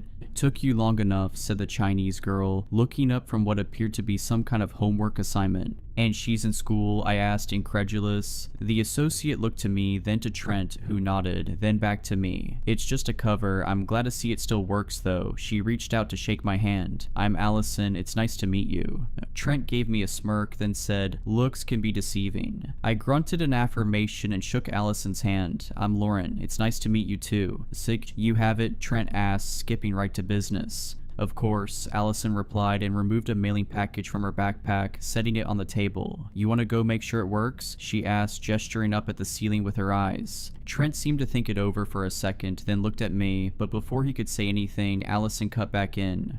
"I'll stay with her. It's been a while since I've had any female company. Why don't you let us girls talk while you take care of that?" she said in a seductive yet authoritative tone which garnered her years that her appearance did not reflect. Trent hesitated, but only for a moment. "Okay, I'll be right back," he said. Then he hurried out the door in the direction we had come from. "Come sit with me," Allison invited. "Tell me about yourself." I took a seat on the small wooden seat opposite Allison, then crossed my legs. "What do you want to know?" I asked, feeling discomfort rise in my stomach. Nothing about the situation, from the mysterious package to Trent leaving me alone with this girl, to the girl herself, whose voice was as velvety smooth as the latte she was stirring with a black coffee straw, sat right with me. "I'm curious about what you think of Trent."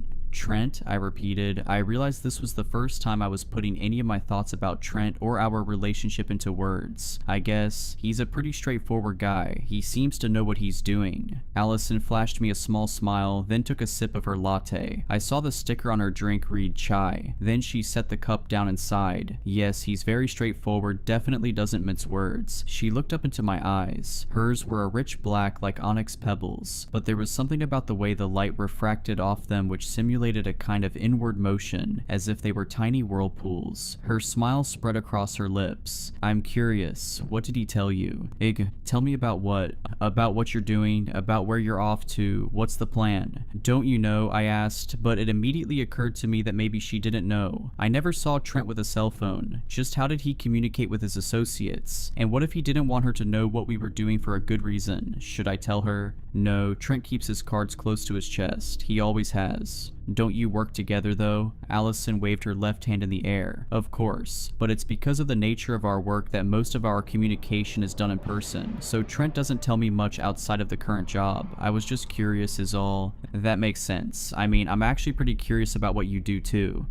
"Oh," Allison's voice went high as if she suddenly sensed an opening. "Then why don't we trade stories? You tell about your trip and I'll tell you about mine." I thought it over for a second. I really did want to hear what Allison had to say, and she was Trent's co-worker. It's not like I was spilling crucial secrets to an enemy. We're currently on our way to Southern Illinois. Specifically, we're going back to my origin point so I can confront a demon that Trent thinks blinked into my life there. Allison stopped stirring, but her eyes didn't break from mine. "A demon, huh? She raised the cup and took a long sip, then placed it back on the table and continued stirring. I met a demon once, she started, looking up at the walls as if her life was playing on a screen there. It was back in China where I was born. She dropped her attention back to me. Do you mind if I reminisce a little? Maybe you can get something out of it. I shook my head, but something in my gut started to stir again. Allison continued. I was born during the era of the once-child policy. As a result, my mother decided to leave me in a shoebox on the side of the road. I was a girl, so that's just how it was. Like many other babies in my condition, I ended up in foster care. However, for whatever reason, I wasn't adopted. Years passed, and when I turned 6, the government decided I'd be of better use building our impoverished town's GDP in a factory that assembled electronic devices for Western countries. Mostly they had me cleaning, but when I turned 8, one of the employees asked for my help with one of the soldering machines. That turned out to be the beginning of the end for me. I sliced open the ring finger of my right hand. I remember specifically seeing the bone underneath the split flesh and thinking it looked so small and white. The employee claimed to have nothing to do with my accident, and the management declared my injury minimally invasive and bandaged it up. 2 weeks later, and who would have guessed that the wound would become infected and, well, Allison dropped the straw into her cup and raised her right hand, spreading the fingers out for me to see. There were only 4. Her ring finger was missing, and a small V-shaped scar had taken its place. I'm lucky that the surgeon was experienced enough to take out the whole digit. That way it healed in a way which makes it somewhat difficult to notice. You didn't notice after all, but then again, is that really luck? She made a fist and brought it to her lips, stifling a laugh. No, now I remember, my luck was still yet to come. She continued stirring, because you see, after that incident, they moved me to a clothing factory with a boss who had a penchant for getting drunk and roughing up his workers. And well, one night I was walking back to foster care when I heard the outside door to the manager's office slam shut, and there he went, stumbling, slurring insults, curses, and here I was, perfectly in his path. We met eyes, and in them I saw absolutely nothing. A hollow shell of a man, and I can still remember what it looked like to see that shell filled with a demon. Allison's eyes went wide with some strong emotion that I couldn't place. He grabbed me by my hair and dragged me out into the field, far away from civilization. I tried to fight at first, but every time I tried to lunge away, I was only ripping a hole in my own scalp. It felt like flames were spewing from my head, and my only respite was when the blood eventually cooled over the wound. By the time he had thrown me against the rock, I'd already all but given up. Then, when my head met the stone, I heard a pop and my grip on the world loosened. The man continued touching me, but it was as if I was disconnected now, floating somewhere above my own head, and gravity was beginning to reverse, causing me to float higher and higher, away from the horrible nightmare below. Allison paused for a moment, and I suddenly realized I was holding my breath. Then I saw the most bright light I'd ever seen. At the time I thought it was either the sun or heaven or something like that. It was just too bright for this world. But then after looking for a little longer, I noticed it was in the shape of a person. It reached out toward me, and I had never been so quick to respond. When I touched it, I felt all my pain immediately dissipate, and I felt warm and peaceful, and I was no longer in the sky. I was back in the field, but when I looked around, the man was gone, vanished, right out of existence. I didn't understand it at the time, but that was my first experience with the shifts. All I knew then was that I was free, and I wasn't gonna waste that. I ran as far as I could, away from the factories, the foster home, the corrupt governments and corporations. I kept running until I arrived at a city that didn't know me, that didn't want to know me, and I liked it that way because it's easier to live as a ghost than as a victim. Allison perked up, and when I turned around to see what for, I saw Trent entering back through the door. But you know what's interesting? Allison blurted out, her voice becoming quieter. Trent never took me back to confront my demon. Her voice became a whisper. In fact, I can't recall him ever taking any of us back. For a moment the whole world became a still frame. Allison's clear olive skin and dark eyes made darker with eyeliner. Her narrow nose, her small lips now coiling into a smile. My entire body was a hair trigger hat, only needed the slightest force to set it off. And when Trent placed his hand on my shoulder, I whirled around and narrowly missed a haymaker that swept just shy of Trent's face.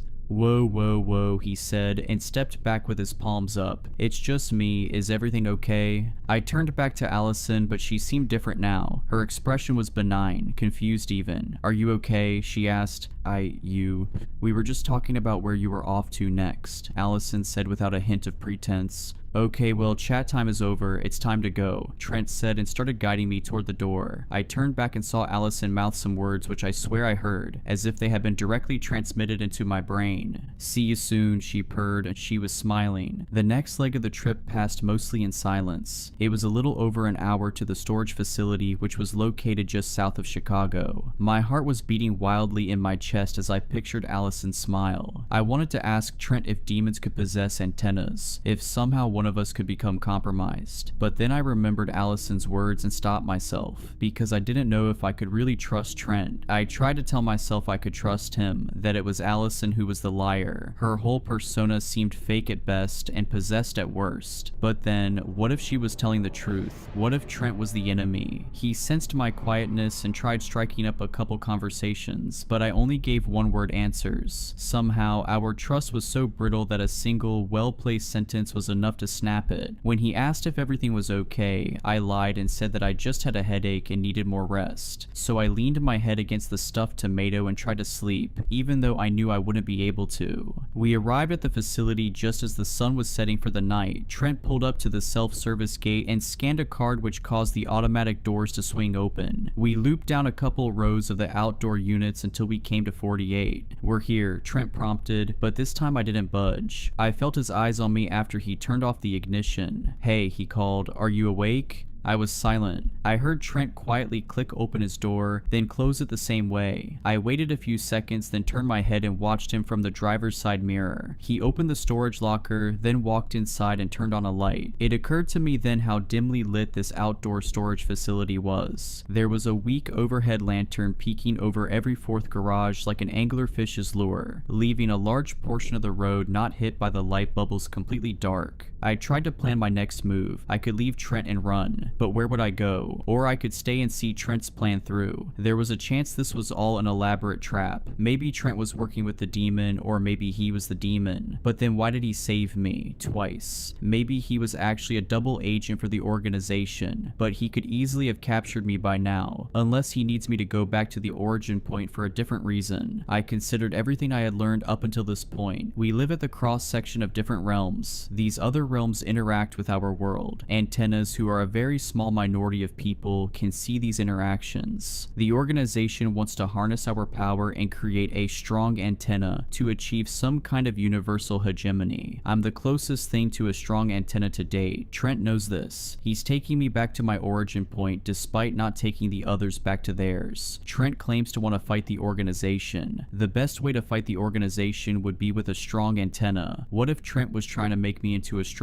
antenna? I considered this chain of reasoning. It seemed very plausible, especially after Allison's cryptic messages. Was she trying to warn me of this? But that smile and the "see you soon." If she wasn't being possessed, why would she be seeing me soon? Suddenly, my thoughts gave way like a broken dam as I heard a ping come from Ava's radar. I jumped, thinking that all of the electronics turned off with the ignition. But when I looked at the circular sonar map, I saw a red dot had just emerged in the top right corner. I looked out the window in the direction of the ping, but I couldn't see anything heading down the road. Ping, ping, ping, ping, ping. 4 more dots appeared behind the first, and they were approaching. I jumped out the van and ran over to where Trent was hauling in a large cardboard crate into the back of the van. Trent, there's pings on the radar, a bunch of them. He dropped the box next to 3 others, and I realized I had never seen inside the back of the van. It was filled with what looked like pneumatic tubes wired into circuits, and in the center was a tripod which was holding a large halo-shaped ring. Pings, Trent said, then his face widened with shock as he realized what I meant. Crap, how many?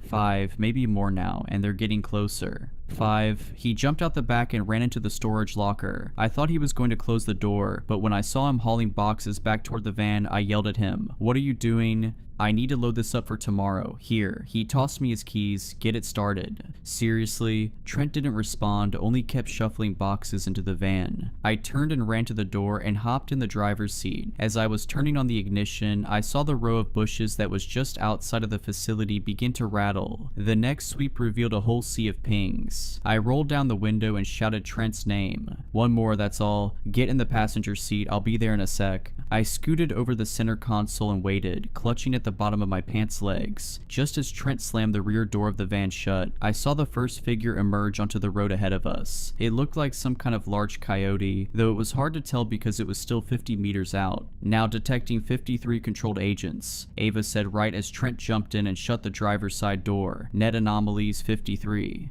Ava, increase radius to 5 miles, Trent instructed as he backed up all the way to the end of the lane and spun us around toward the gate. Just as we left, I saw the pack of coyotes stalking toward us, slow at first, then in a dead sprint. Increasing radius, Ava responded. Increased, recalculating, complete. Now detecting 451 controlled agents. Net anomalies 451 inches. What does controlled agent mean? I asked. Hold on, Trent said and accelerated into the gate, bursting through it. The whole van shook and I heard my phone fall in the crack between the seat and door. Trent steadied the van then said, it means the things chasing us are being controlled by something that isn't detectable. The demon. That'd be my guess.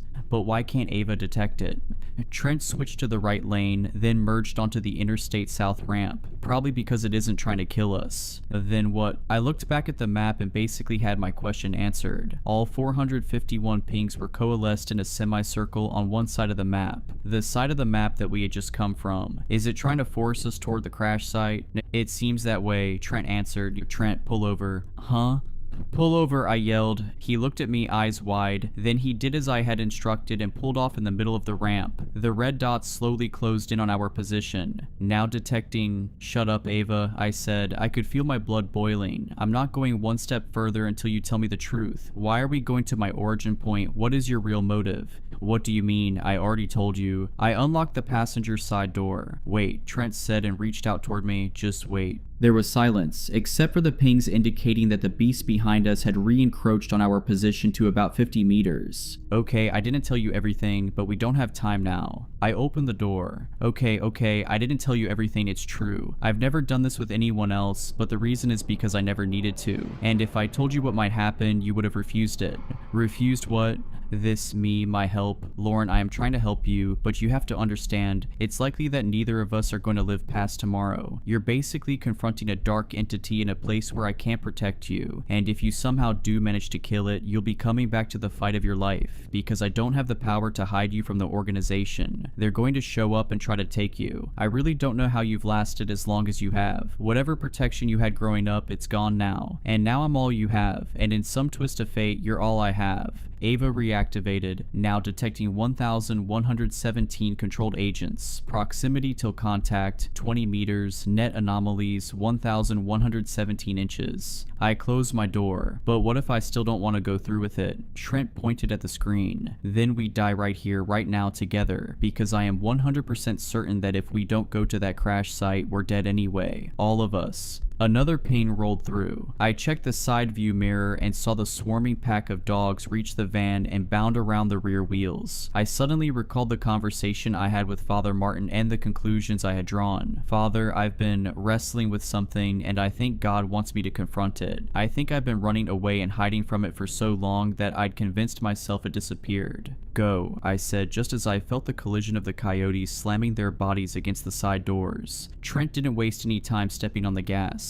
I watched as the coyotes diminished in the distance and the pings receded into the back of the map, never disappearing fully, but covering the flank of our retreat, a reminder lingering on the edge of our awareness that there was no turning back now, that one way or another this was ending tomorrow, and I'd either be dead or something else entirely. Last year I worked at a laundromat near my parents before I moved away to college. I saw the advert in the window when I was shopping with my dad, and figured it was an easy way to earn some money. The woman who ran the laundromat interviewed me and I started that same day, but not before she introduced me to her daughter, who also worked there. She was called Mia, was really petite and really odd. The first time I met her, she immediately said, "Hey, can you do this?" Then she did this weird thing with her eyes that made them vibrate. It's hard to explain, like they were rapidly moving side to side, and the whole time she had this toothy smile on her face like it was the most amazing thing in the world. Mia must have only been a year or two younger than me, so still in her teens, but her behavior seemed really juvenile and kind of try hard. Anyway, I just figured she was trying to break the ice in her own way, so just kind of rolled with it. I got through the rest of the day with just small talk and didn't think too much of it. I was barely a week into the job when I first caught her hiding inside one of the machines. She somehow managed to climb up and curl herself up in one of the big tumble dryers. I wouldn't have even noticed had I not walked past and heard her giggling inside the drum, scaring the crap out of me. "What are you doing?" I asked, annoyed she was dicking around whilst I was working my butt off. Her large eyes watched me in the darkness, her legs pressed up against her flat chest. "I'm just cleaning it." "Right, okay." I'd literally cleaned the lint out of the machine just this morning, so didn't buy her lies for 1 minute. Anyway, she climbed out of the machine like a creepy gymnast shortly after, earning a few strange glances from some of the customers, but no one was hurt. The next time was worse. About 3 days later, I was helping this young mom set up a load of laundry after her machine broke in her apartment. It was her first time in a laundromat, so she didn't really know where to start and had brought her kid along too, although she wasn't doing a very good job of keeping an eye on him. I just finished walking her through the different powders, prices, and settings when I heard that same eerie, echoing giggle again towards the back of the store, only this time it was followed by a child's laughter. As soon as I heard the sound, I had a weird hitching feeling in my gut. Although I'd only known Mia for about a week, I knew leaving a random kid with her would be like leaving them unattended by an open electrical socket. Anything could happen. "Sorry, I'll be right back," I said to the mom, leaving her to load her washing into the machine. Most of the machines in the laundromat were 10-kilogram washing machines. We also had a few larger 18-kilogram machines, and one massive front-loaded 33-kilogram machine used for washing duvets, etc., which Mia's mom had affectionately christened the Beast. The whole time I'd worked there, I'd never seen it used once, yet I found Mia half inside the Beast that day. Playing with the kid stood in front of it. Her bottom half was inside the drum, elbows resting on the rubber seal with the door open as she handed quarters to the boy. She was pulling funny faces and doing that weird thing with her eyes again, making him laugh. The sight made me freeze for a second, wondering what the hell she was playing at. I heard the boy ask her, "What do I do?" Just close the door," she explained, and pressed the big red button. It was only then I realized she was trying to bribe the kid into locking her inside the machine and switching it on. "Mia," I hissed, hurrying through the maze of machines to confront her. "But what will it do?" the little boy asked her. "I'll go on an exciting ride." I finally reached the door and grabbed it, putting an end to the madness. Both Mia and the kid looked annoyed, like I'd interrupted a great game of theirs. "What did you think you were doing?" I snapped. "It was just a little fun, right, kiddo?" The boy laughed as Mia tousled his hair before he finally scampered off back to his mother, who was still piling dirty underwear into the machine at the other end of the store, oblivious. "Hey, just chill," Mia said, sensing my anger as she slid out of the machine. He wasn't really going to do it. I shook my head and walked away, knowing the kind of stuff my own little brother would do for a few dollars. Later that day, Mia's mom came out of her office to check on us, and I thought about ratting Mia out right there and then, but the way she seemed to always dote on her strange daughter like the sun shone out of herself made me pause. Why would she believe me over her own flesh and blood? After all, I hadn't even made my first paycheck yet, and I really needed the money. That thought alone ultimately made me decide to just let it slide. I didn't know how much I'd come to regret not bailing right there and then. A few days later, Mia and I were both working the evening shift. It was nearing closing time and the place was dead. I was just putting a damp sock in the lost and found basket when she appeared at my shoulder and asked, "Do you like me?" I frowned and focused on the sock. Yeah, of course. I knew I'd over-egged the lie as soon as it left my mouth, but I wanted to keep the job at least until college started. "Then why do you never look me in the eye?" I forced myself to turn away from the basket and finally face her. "What do you mean? Do you like me?" Her face had a sudden seriousness to it. Whenever I'd seen her before, she'd always had the ghost of a smile on her lips and a playful look in her eye, but now she looked almost disappointed in me somehow. My mouth felt dry as I croaked out a yes.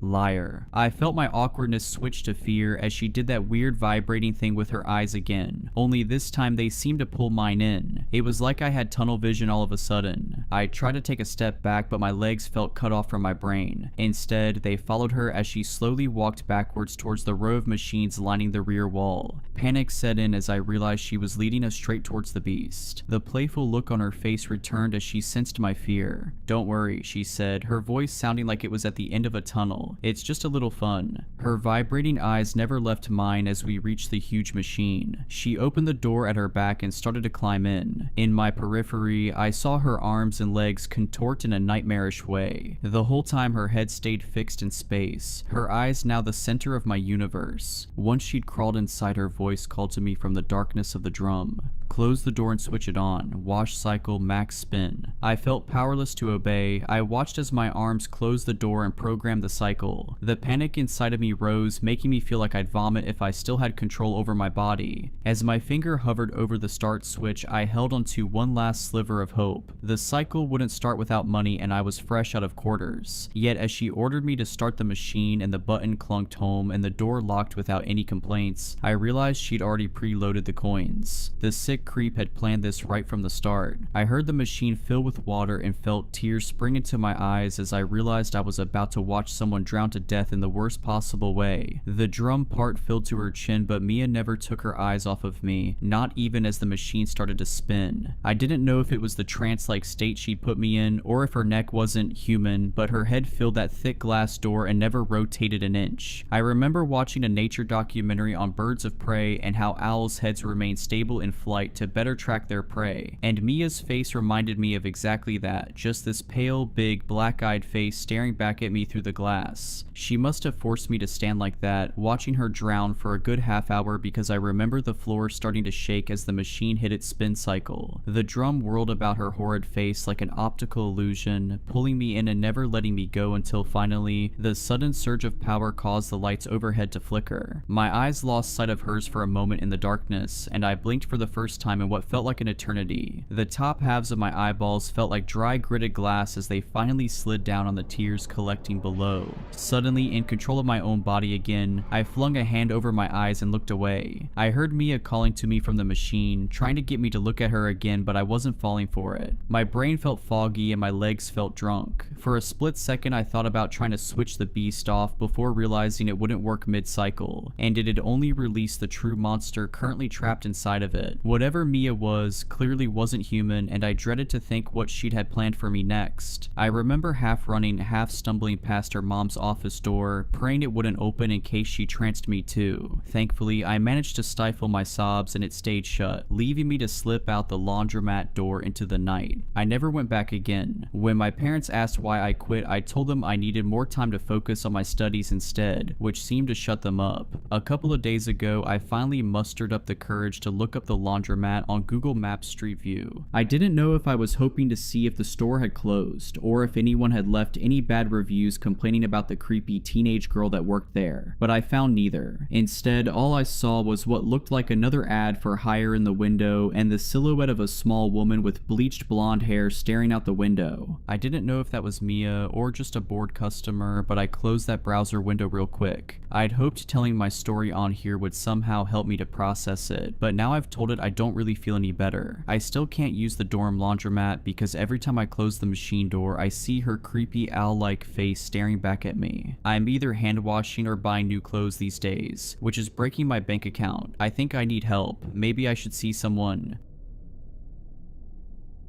Hey man, I don't know how to tell you this, but there's people in the basement. Chris's words were in between silence and a whisper. I sat up in the bed, my eyes adjusting to the frantic figure in front of me. What? I asked him. What are you talking about? Be quiet, dude, he whispered. There's people in the basement, like 6 of them, I swear to God. He paused, taking a few deep breaths. We should get out of here. I rubbed my eyes, trying to get the fatigue to settle so I could comprehend the magnitude of what he was saying. For context, my friends and I had booked an Airbnb near near the mountains for the weekend, hike and then drink, get our minds off of work and school. I had been super tired after hiking, so I'd taken a nap. I shook my head. You went down into the basement? I asked. We weren't supposed to. They told us not to.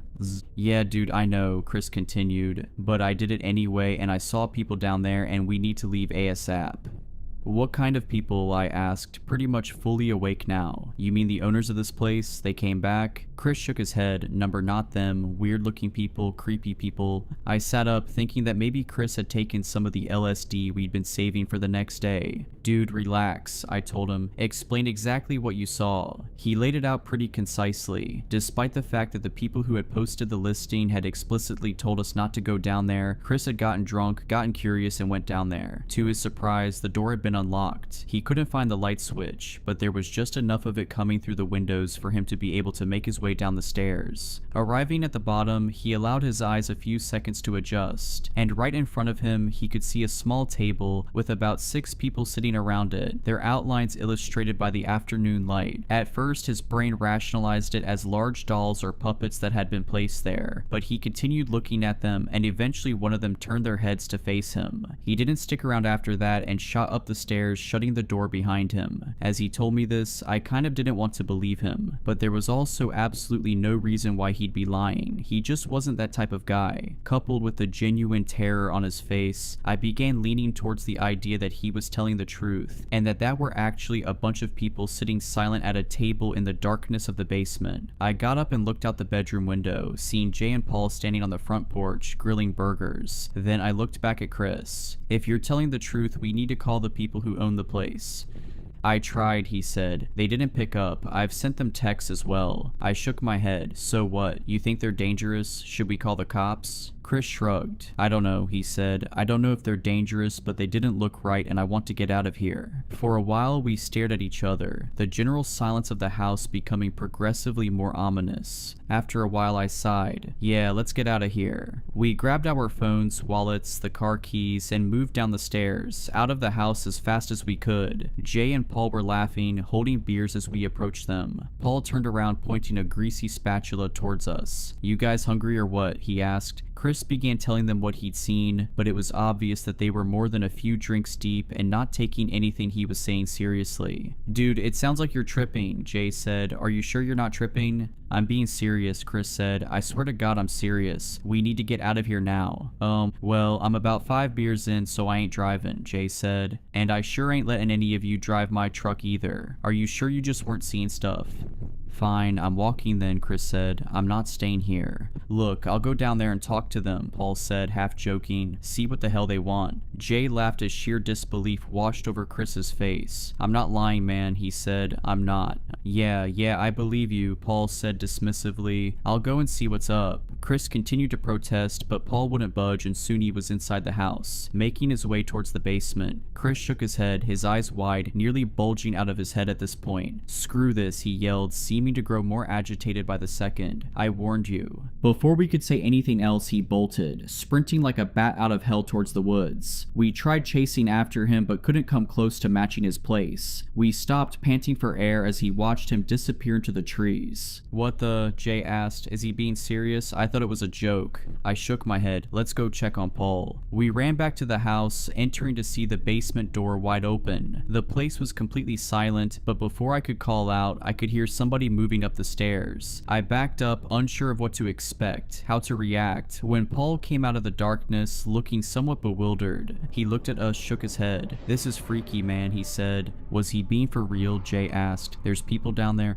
Not exactly. The 3 of us went down there with my nerves yet to be completely settled. We couldn't find a light switch, but there were enough windows and enough daylight for us to move around. Turns out Chris hadn't been totally correct, but he probably hadn't been lying either. Planted right in front of the stairs was a table with 3 chairs. Sitting in those 3 chairs were some of the most lifelike sculptures I'd ever seen. 2 soldiers in what appeared to be old military outfits and a woman in some kind of long religious dress. They weren't quite enough to be uncanny. If you looked at them for more than a few seconds, you could tell that they were carved from from stone and then meticulously painted, something you could confirm by touching them. Still, they were exceptionally crafted, something that could have only been achieved by a dedicated professional. I mean, I don't blame him, Paul said, referring to Chris. I almost shat bricks when I first saw them. I mean, what? I remembered back to the conversation I'd had with him, how he claimed that one of them had actually looked at him, and then a shiver ran down my spine. Jay laughed, a palpable relief in his voice. How much you think we could sell these for?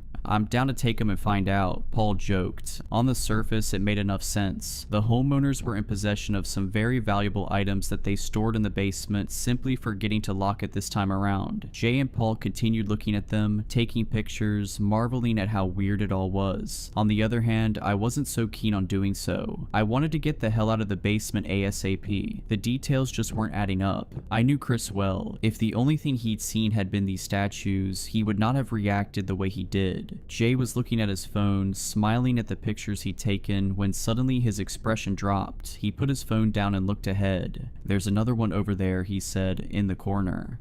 "What do you mean?" Paul asked, looking closely at one of the soldiers' rifles. "Another statue in the corner." Paul looked up and looked towards where Jay was pointing. "Oh," he said, "yeah, I see it." The two of them continued to look at it but showed no indication of wanting to explore it. Instead, they stood still, their expressions slowly being taken over by a look of deep unease. Eventually, I looked as well. It did appear to be a statue, something tucked away in one of the very dark corners. It was tall, extremely so, maybe 7 feet, its head well eclipsing the top of one of the bookshelves. Its bottom half was completely obscured, but from what the light was revealing, it was wearing some kind of helmet, like one of those steel ones soldiers were equipped with back in World War I. There came a point as my eyes were adjusting to the darkness where a pit began to form in my stomach. Its features were slowly revealing themselves, and it almost looked as if it were twitching. I thought that maybe it was just the darkness playing tricks until I saw it blink. Clear as day, it blinked. I guess the other two saw the same thing because we were practically trampling each other running up the stairs. We slammed the door shut behind us before quickly pushing one of the couches in front of it. Paul and I were halfway out the front door, but Jay was still inside the house. "What the hell are you doing?" Paul yelled at him. "Come on."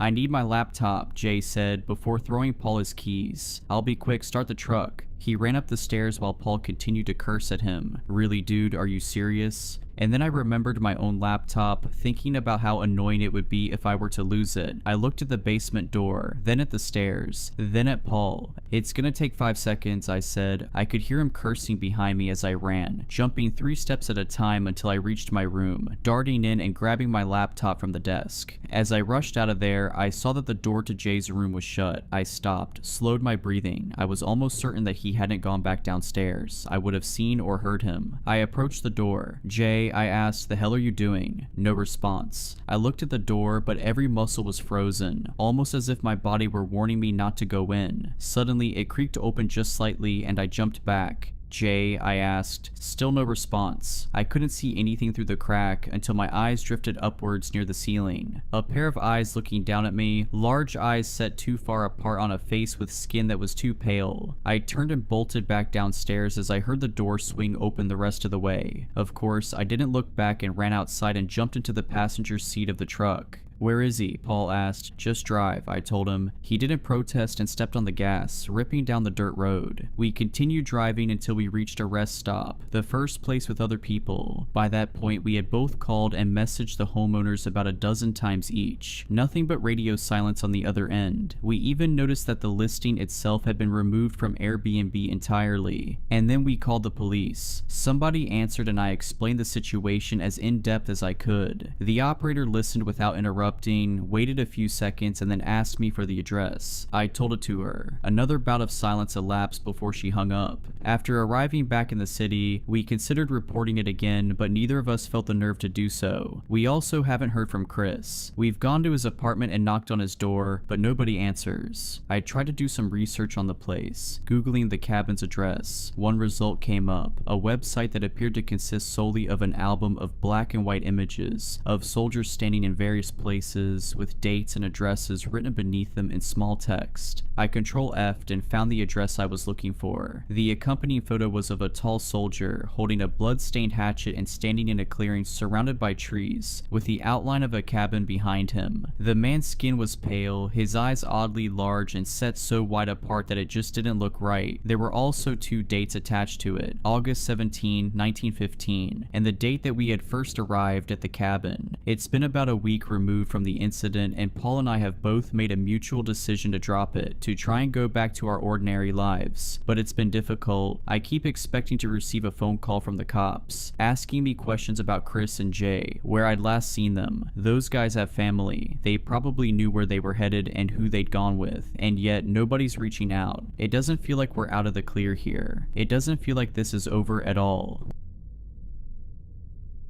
On December 21, 2017, sheriff deputies responded to a wellness check in the general area of Tehachapi, California. The call came from the mother of a minor child who stated that the child's uncle had lured them out there to attack without provocation. The man attacked and gave chase, going so far as to pursue their car on foot as she drove away. Officers located the man and quickly noted that his behavior was vacillated wildly. Initially, he launched himself at the officers, only to pull back, fall to his knees and beg for help. He introduced himself as Catalyn and asked for help again, only to cut off and begin screaming the following phrase: "Screw you, Robert, screw you, Robert, screw you." Catalyn was booked into the central receiving facility. Catalyn's appearance was of great concern. Most disturbingly, both his chest and abdomen kept bulging and receding, rolling like waves. Whenever one of these waves crested, Catalyn choked and his eyes turned a strange but unmistakable yellow hue. Shortly after booking, Catalyn asked for a chaplain. This request was denied. Shortly after denial, Catalyn flew into what was assumed to be a substance-induced frenzy, wherein he tore the metal grating off his cell and proceeded to vomit copious amounts of dark, foul-smelling fluid. The volume of vomit was so significant it covered all of the cell floor and much of the hallway beyond. Officers noted that Catalyn's eyes were glowing yellow. A chaplain was called. Catalyn said he didn't know how to pray but needed someone to pray for him. The chaplain asked why, to which Catalyn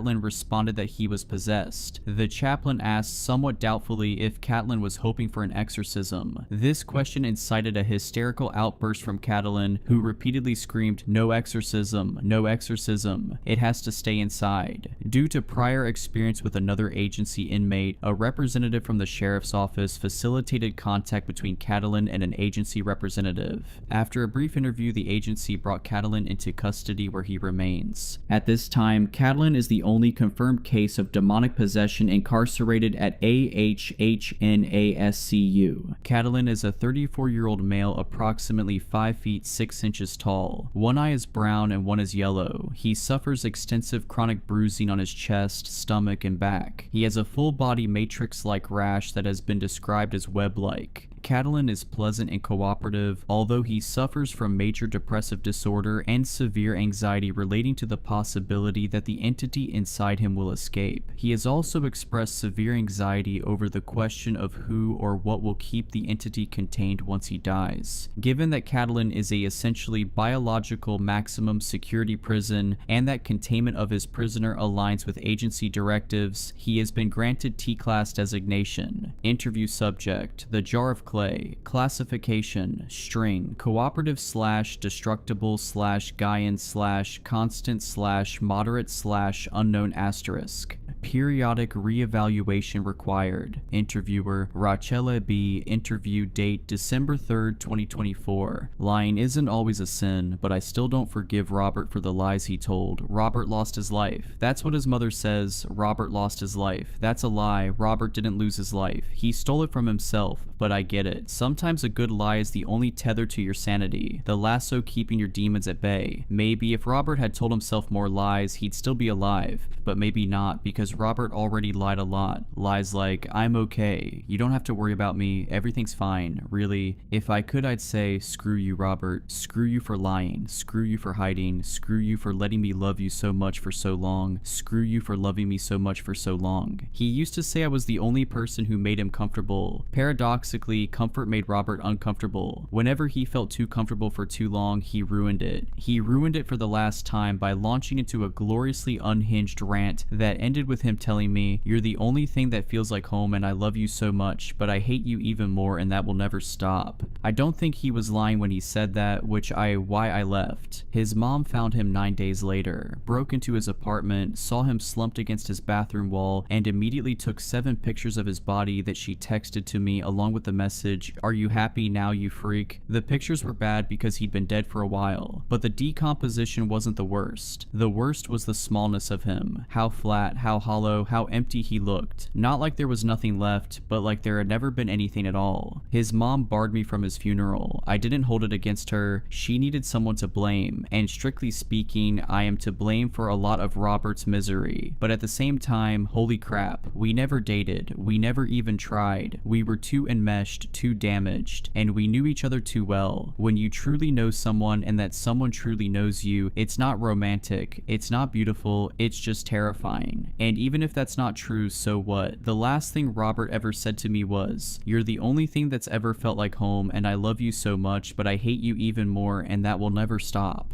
And the last thing I ever said to him was, "Screw you, Robert." 6 days later, he was dead. 3 days after that, his mother found his body and sent me pictures. I stared at those photos for a long time. Then I watched The Land Before Time. That was Robert's favorite kid movie. That's why he named our cat Littlefoot. I thought watching it in memory of him would make me feel close to him, but it just made me sob until I thought I was going to throw up my own guts. A few days after that, his mom sent me the last text I ever got from her. "There's a bunch of your stuff at his apartment, so come get it before I burn it." I could think of nothing worse than entering Robert's death-suffused apartment, but curiosity is the leading cause of death for cats, and I am no exception. See, Robert and I never lived together. We were never even romantic. Enmeshed, yes. Devoted, of course. Codependent, you bet. But in love? Number, not really. God, I hope not. Anyway, Robert was almost dangerously protective of his private spaces, and his cheap apartment was no exception. I'd only ever been inside it twice, so I wanted to know how anything that was mine could have possibly ended up there. That's the only reason I went, curiosity. The scent of death was waiting for me when I opened the door, but it wasn't as strong as I'd feared. I drifted through his apartment like a ghost, traversing the liminal space it now occupied between Robert's home and an empty place. I wondered if his ghost was walking with me. The thought was infuriating. I crept through the living room, kitchen, hallway, even the bathroom with its body-shaped stain. I took more time than I should have. I didn't see anything that was mine. Until his bedroom, utilitarian and bare, colorless and impersonal. It made me ache. The only pop of color was a lilac moto jacket draped over a cardboard box. I recognized the jacket because I'd given it to him years ago, on the day I told him I was transitioning. That was also the day he screwed up beyond repair with Cassie and their daughter. I picked the jacket up. For half a second I was convinced he was inside it, growing back into existence in my arms, mostly because I could smell him, warm, with a faint undertone of bitter growth, like a dying garden in the dog days of summer. As his scent enveloped me, the room around me faded into a whirlwind of images, enfolding me into yet another liminal space, this time the one between memory and reality. That brings me to the real reason I didn't want to go to Robert's apartment. There's this thing I do. If I touch an object, and if that object is or was important to someone, then the memories attached to that object start projecting themselves in my head like a simulation. It sounds crazy. It is crazy. When I picked up Robert's jacket, I fell into one of the memories attached to it. Gray skies, bitter air swirling with snowflakes. I was sitting on the sidewalk with Robert. He was heartbroken and humiliated. He'd so badly wanted a family and had managed to make one, but he'd screwed it up just like he screwed up everything else. Cassie had the patience of a saint combined with the naivety singular to very young women intent on healing their damaged boyfriends, but Robert was too much even for her. She'd been right to leave him and he knew it, so there was nothing to say. Seeing him curled over himself and sobbing so hard his entire body shook was one of the worst moments of my life, and that's saying a lot. I shrugged out of my jacket and threw it over his shoulders, then drew him in for a hug as some stranger gawked at us. It was awkward. All my hugs are awkward. But Robert leaned in anyway and kept crying, tears hitting the jacket alongside snowflakes. Then the memory changed. Snowflakes faded to darkness, cold deep into warmth. Robert was sleeping, curled underneath that stupid coat. 1,000 images of 1,000 nights superimposed over each other, each almost but not quite identical. He slept with it, used it like a teddy bear. The scene evaporated when I threw the coat back onto his bed. Tears streamed down my face as a fresh wave of rage crashed inside my chest. I looked at the box again. It had my name written on it, Catalyn. On top was a note, "Please don't remember the bad things." "Oh, screw you," I whispered. I recognized everything inside. The ragged stuffed Pikachu with a sunken face, the dusty blue ribbon from a spelling bee 20 years past, a hand-knitted orange scarf, a green collar with a silver tag that said Littlefoot on one side, and if found, contact Katarina or Robert with my childhood phone number listed underneath. The thought of him holding on to all these things for so long was too much. Beyond too much. Crushing. It was crippling. If I were strong, I'd have left that box and everything in it on the bed for his mother to burn. But I'm not strong, so I shrugged into the jacket. Snowflakes swirled again as his scent, so like a dead garden, crept over me and took the box to my car. Then I drove out to the carnival. Neither Robert or I ever left the town where we were born. It sucks, but living and dying in the same place does have perks like knowing all the awesome secret hangout spots. One of our spots was an abandoned carnival out in the canyon. 70 years ago, a carnival stopped in town the night before the most devastating earthquake in the county's history. All the performers died. A few of the animals survived, but they had neither ability nor inclination to pack away the game booths and rides. The big top is long gone, the prizes pilfered or rotted into the sand, but the structures remain, and the great rusted loop of the sketchiest looking roller coaster ever made still rises over the desert. Robert and I weren't in love, at least I don't think so. I hope not. We were enmeshed though, beyond enmeshed. The carnival isn't where it started, but it's relevant because it is the place where I first saw Robert's demon. Yes, his demon. A demon followed him around. A literal demon. I already told you I see memories when I touch things. I also see memories when I touch people. I always saw Robert's too. But after my mom died, I started seeing something else when I touched Robert. His demon. We were 10 and we'd snuck off to the carnival after school. I hugged him. I don't remember why anymore. When I pulled away, I saw the demon between us. It looked almost like his dad, just wrong. Like something pretending to be him, just way scarier. Before I knew it, the demon, the crooked, uncanny valley imitation of his father, slithered forward, pushing us apart. Then it wrenched Robert's mouth open. Before I could even react, Robert screamed and shoved me away. I know how it sounds. Even after we talked about it, after Robert calmed down, after told me how he'd seen that thing crawling after him every day for as long as he could remember, I didn't think much of it. I actually kind of thought we were both losing it. And I wasn't even worried it. That kind of hallucination made perfect sense to me, given that Robert's father killed my mother. See, when my dad walked out, Robert's father stepped up. He started dating my mom. I know having a parent move on is usually hard for kids, but I didn't care because I got to see Robert every day. Until his dad killed my mom and then himself. Afterward, I visited Robert at his foster home whenever I could. All he did was sleep when I came over. He was afraid to sleep alone. Well, no, technically he was afraid to lay down. He was afraid he'd die if he laid down too long. This is because he watched his dad die flat on his back, drowning in his own blood from his self-inflicted gunshot wound. So whenever I came over, we sat back to back, leaning against each other. Then we looped our arms together. For weeks, that was the only way he could sleep, leaning against me because he knew I wouldn't let him fall. Anyway, that doesn't matter. What matters is this. The day I saw Robert's demon for the first time, Robert said, "It's my dad, and he keeps telling me to kill you, but I never would, Cat, never." I knew Robert would never hurt me. He was so relieved when I told him that. The day I picked up the box from Robert's apartment, I sat under the roller coaster remembering all of this. I fell asleep, half hoping the rusted, sand-scoured metal would collapse and crush me. It didn't. I went on with my life, only not really. In the weeks following Robert's death, I had to hold stuffed animals to help me sleep. I collect used stuffed animals because there are almost always happy memories attached to them, and because they're not my memories, they comfort me without any baggage. But grief is weird, and one night I needed the baggage. I grabbed that sunken little Pikachu from Robert's box. The memory washed over me. A frozen winter's night so cold it takes your breath away. We were at a buffet with both sets of parents. Robert and I were misbehaving. Robert had beaten up the buffet mascot, which made me laugh so hard I gagged. Once seated, we got into a food fight. When my mom yelled at us, I yelled back, which made Robert laugh so hard that Dr. Pepper came out his nose and sprayed everything on the table. My father promised to let us play the claw machine if we'd shut up and behave. We loved claw machines, so of course we agreed. He gave us each $10 to play. Robert didn't win, but I got a small stuffed Pikachu. I gave it to him because he loved Pokemon. Reliving that memory was like holding Robert on one of his good days. The good days were the only days Robert and I ever held each other, and we didn't have many good days. I told you I see memories when I touch things and people. That's why I didn't shake your hand when you came in, and why I hate being touched. You think you're going in for a regular handshake when a wave of unspeakable trauma washes over you, and you have to smile like you didn't just mainline hell. I know that's why Robert barely let me touch him, and to be fair, I didn't ever let him touch me because Robert is the only person who saw into me the way I saw into him. I didn't like being seen any more than he did. That's why we fought at the end, because he saw into me at the exact wrong time. It was my birthday. Robert surprised me my mom's brownie recipe, and you know, it was my birthday. I was thinking about her anyway, and the brownies just drove it all home. I started wishing for what might have been, for the life I'd have if she was still in it. It made me cry. I don't usually cry, I wasn't even crying hard, but I was crying enough for Robert to notice. He came in for a hug before I could put my shields up. I will never forget his face. The shock, the guilt, the sadness, and the rage. I'll never forget his voice either, when he said, "No matter what I do or how long it's been, that's always going to be the first thing you think when you look at me. That's why you won't, why we'll never..."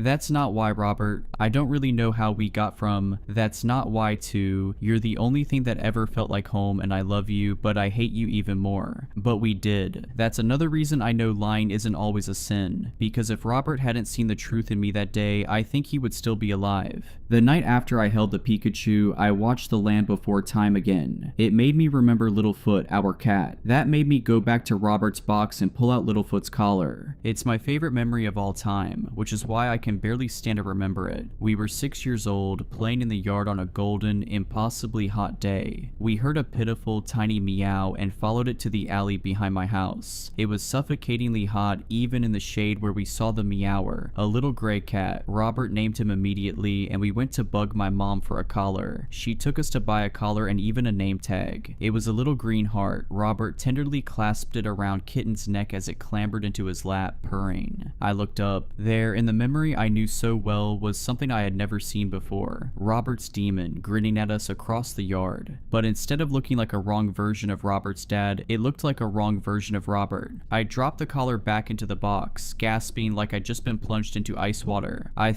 don't know what I thought. I'd only ever seen the demon when I touched Robert. Not in other memories, not in real life. Just when I touched Robert. So I decided that it was my mind playing tricks, turning Robert into a monster for leaving me. I didn't think about it again for a week. When I picked up the ragged little Pikachu for another devastation binge, I luxuriated in the claw machine memory again until I saw the way my dad looked at Robert. Distaste, pure distaste. Robert had adored my dad, but dad hated Robert and didn't even try to hide it. If lying isn't always a sin, then telling the truth sometimes is. My dad's open disdain for a child made him one hell of a sinner. As if to emphasize that, I saw the demon standing over his shoulder leering at me. Half its face looked like the wrong Robert monster, but half its face just looked like Robert, and that half was screaming. I dropped the Pikachu and put on the jacket. The snowy day memory descended, including the gawping figure on my periphery. But when I focused on that figure, it was Demon Robert. Feeling very frightened, I picked up the blue ribbon. 4th grade, exactly 3 weeks after his dad killed my mom. Robert's first day back at school. I'd been back for a week already, subsuming my grief in the school spelling bee, which I just won. I smiled as I marched off stage because it was the only way to keep from screaming. But the smile was breaking apart. Tears were welling up even as that awful grin spread so wide it felt like it was splitting my head in half. I found Robert in the crowd, locking on him like a drowning person on a life raft. He looked hollow and ancient, but when he saw me, he smiled back. When I sat by him, he started to cry. He was still smiling though, just like me. "What's wrong?" I asked. "I thought you wouldn't want to be my friend anymore."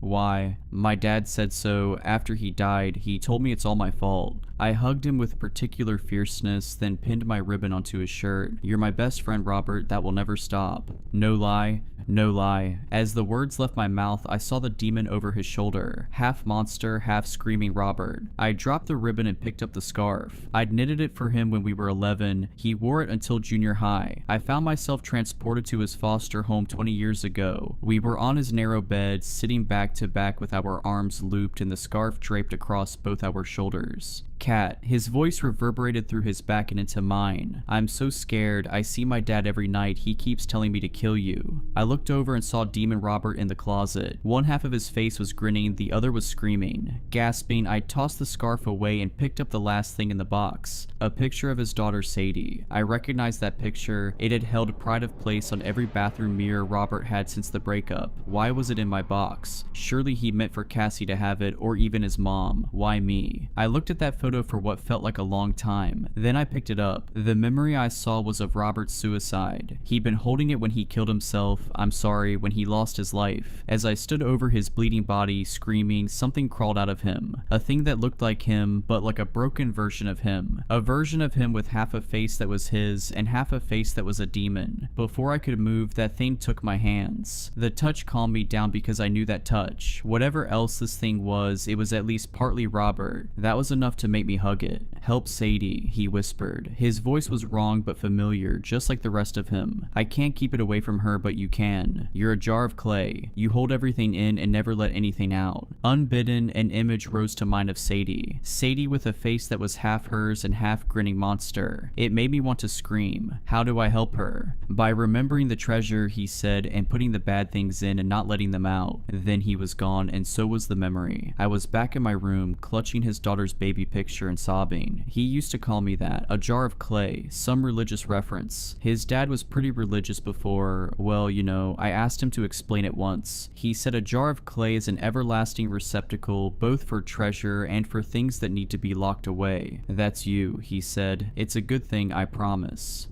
No lie, I asked. No lie. I still didn't really get it, but that didn't stop him from calling me a jar of clay. Anyway, it'd take too long to tell you everything that happened after I saw Robert's suicide memory. It would hurt too much besides, and this has already been so long and painful. I'm sorry. If I tell you more than the bare minimum, I won't be able to talk. This is all I can say. You know how I said Robert and I knew each other better than we knew ourselves. That's how I knew what he, or at least his ghost, or whatever it was, wanted me to do. He wanted me to share all the good memories with his daughter while making sure his demon didn't come for her. I tracked down everything of his that I could find. It was hard. His mother had already taken so much, and there was no chance that she'd let me into her house. Instead, I started where I could. My dad's house, where Robert and I spent so much time and left so much stuff over the course of our childhood. It was hard being there. It was hard when my dad wouldn't meet my eyes, and even harder when I accidentally caught him looking. I ignored him and got it to work. I wasn't sure what I was looking for, but I knew it when I found it. It was Robert's stuffed dog, an ancient stiff dog, kind of an heirloom. One his dad had before him, and his grandpa before that, and his great-grandfather before that. It was the only thing he'd been able to grab when CPS took him after the murder. The other kids at his foster home were jerks about it, so he hid it at my house and clearly forgot. When I picked up that dog, two things happened. First, I saw a memory from when we were 16. I was angry and giving him the silent treatment. That freaked him out. The silent treatment always freaked Robert out, unless he was the one giving it. He was trying to make me tell him what was wrong. You know what sucks? It wasn't that I didn't want to tell him, it was that I couldn't. That's one of the problems I always had with him. One of the things I always did to him. He called me a jar of clay again. You're one heavy jar of clay. I wish I had half your stoicism, Cat. Really, no lie. That memory melted away and others melted in. I don't know how to explain these memories. I told you that touching someone is a surefire way to mainline trauma. When I touched that toy dog, I mainlined pure horror. Robert and his father and his father and even his father, all carried and crushed by an overwhelming wave of horror, by a demon. His entire family, generation after generation, being stalked by this broken, grinning monster. Something that hunted them, that sank its claws in deepest, until it pulled those claws down and shredded them to ribbons. One of those ribbons was Robert's father killing my mom. An older ribbon was his great-grandfather beating one of his own sons to death in a drunken rage, and one of those ribbons was Robert shooting himself in the head while holding his daughter's baby picture against his heart. But the memories showed me something even worse. This thing, this demon, this destroyer, wasn't just sinking its claws into Robert when he died. It was worming its way inside him. It was trying to take him over, to actually be Robert, because once it was Robert, it could, and promised to, do everything it wanted, and all it wanted was to destroy. It wanted to destroy his mom and Cassie. It wanted to destroy me. Most of all, it wanted to destroy Sadie, and it wanted to use Robert's hands. Robert fought, of course. Robert fought it his entire life, even before he knew what he was fighting. That was the reason he killed himself, because he was scared he was losing the fight, and he thought dying was the only way to protect who he loved. He took his own life to try and take out the monster, only he hadn't killed it, he'd only killed himself. I was crying so hard I didn't even notice my dad until he touched my shoulder. I jumped, thinking of demons crawling inside and commandeering my hands like a puppet master. My dad was looking at me, the first time he looked into my eyes in half a lifetime. Hey Qatar, Catalyn, I wanted to tell you something. I patted the floor even though it was the last thing I wanted to do. He sat down like it was the last thing he wanted to do. When he saw the stiff dog in my hands, his mouth quivered. I wanted to tell you that a good man lives his life for other people. You've done that. This was the first time, the very first time, that he'd acknowledged me as a man. Robert did too, but I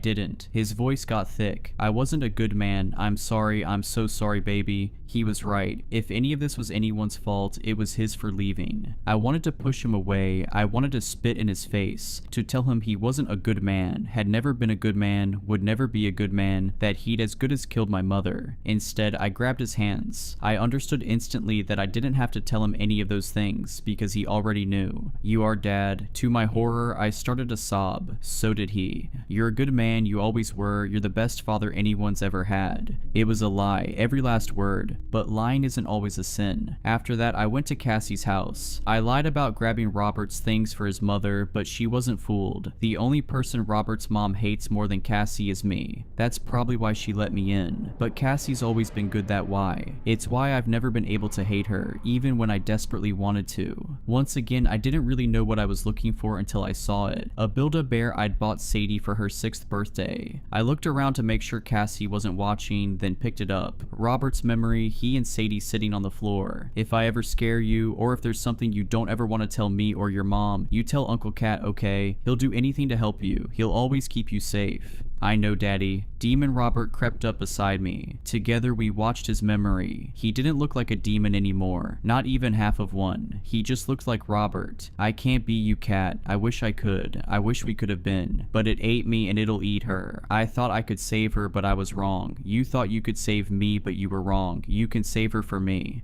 Screw you, Robert, I said. Screw you. I threw the bear down and picked up something else. Anything else. Anything to not see the promise he made the daughter who wasn't mine, or the broken version of his dead self begging me to right his wrongs. What I touched was a baby toy. A gentle memory. Robert playing with Sadie in a pool of sunlight on a threadbare carpet. All sweet, all good, all bright, except for the demon lurking in the corner. I knew then what I had to do. What I wanted to do. Because Dad's right. A good man lives his life for other people. I don't know if I'm a good man. But Robert didn't know if he was a good man either, and he still lived his life for other people the very best he could. At that moment, Sadie walked in, hollow-eyed and lifeless as Robert had been at Spelling Bee Day all those years ago. I wiped my eyes and almost tried to smile, then thought better of it. Hi, Cat. She sat down across from me. She looked so much like Robert it took my breath away. She was 10, exactly the age he'd been when our parents died. Sadie, I said gently, you Dad loved you more than anything. Her face crumpled. She shook her head, then started to get up. I reached into my pocket and pulled out the baby photo. Look. She looked at me, those eyes that were just like her father's filling with tears. Behind her, shimmering like a mirage, was an awful, familiar silhouette. The demon, a grinning monstrosity with no sign of Robert in its face. Her father's demon, her birthright coming into being to shred her like it had shredded her father. I had no time. I had to share the treasures, spill out all the treasure for other people to remember, so there'd be room to trap what could not be allowed to roam free. You see this picture? It's you on your 1st birthday. He kept it everywhere he went. Even though he wasn't here, he kept you with him. She gave me a look I'd seen on her father's face 10,000 times. That's why I knew exactly what to do, which was stuff the photo into her hands. She climbed clumsily to her feet and bolted, but at least she took the photo with her. Is it true? I looked up startled. Cassie was in the doorway. You don't have to lie for him, you shouldn't. I'm not lying. I wanted so badly to cry but couldn't. The only reason he stayed away is he thought you were better off without him, that's all. The way her face twisted broke my heart all over again. Why? I don't know.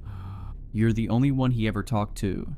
That's not true. He wrote his suicide note for you. Her voice was longing and loathing in equal measure. It was one sentence, just a single line telling me to remind you and Sadie how much he loves you. No lie. Only it was a lie. But when Cassie finally relaxed, I knew that it hadn't been a sin. We talked for a long time. When we were done, she gave me a hug. That's Cassie. No wonder Robert loved her. Then I went home and tried to make a plan. I knew what I had to do, but I wasn't sure how to do it. So I sat there for a while thinking, I didn't know what the monstrosity was. A demon, probably. Isn't that what it always is? A demon from the depths of hell come to torment the innocent. How do you defeat a demon? Having not stepped foot in a church since my mother died, I wasn't sure, but I'd absorbed enough religion and pop culture to know that Bibles and crosses were the first main line of defense. So I dug out my mom's Bible and crucifix and held them, expecting something. Power maybe, hope at least. But I felt nothing. It wasn't that they felt wrong, they just felt empty, inert, no strength, no energy, no hope, powerless, inanimate, dead, no, not dead, things that had never been alive in the first place. So I thought harder. What is a demon? Hatred, as far as I could tell anyway. What's the opposite of hate? And that gave me an idea. I went to Robert's box and picked up the Pikachu. Instead of memory descending, warmth flowed through my hands, living, moving, joyful, and powerful. So I stuffed the Pikachu in my back pocket.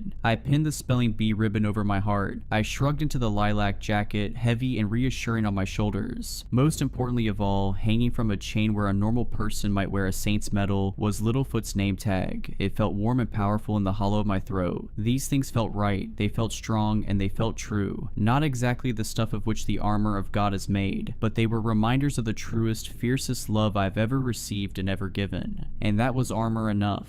I drove out to the place it all began, our carnival right under the rusting roller coaster. It was waiting for me. I wasn't afraid. I marched across the sand. Scraps of warm, loving memory drifted around me as the demon shimmered into being, a stark, eternal darkness against the star-swept sky, and I felt it. It was evil, but it was power. True, incomprehensible power. Overwhelming, ravenous strength crashing over me and under me and around me like a cataclysmic earthquake, tearing my force field of memory, my shield of love, to shreds and the shreds into nothing. I wasn't mainlining trauma, I was mainlining hate. I knew then why Robert had been doomed to fail. This was a curse, this was a monster, this was darkness, this was the monster under the bed, this was selfishness, this was destruction, this was something other, this was the Borg, this was Morgoth, this was hatred incarnate, this was the total absence of love, this was an obscenity older than time, an abomination that wanted to sink its teeth into the throat that sings the song of creation and tear it out. Love was nothing against it. I was nothing against it. It was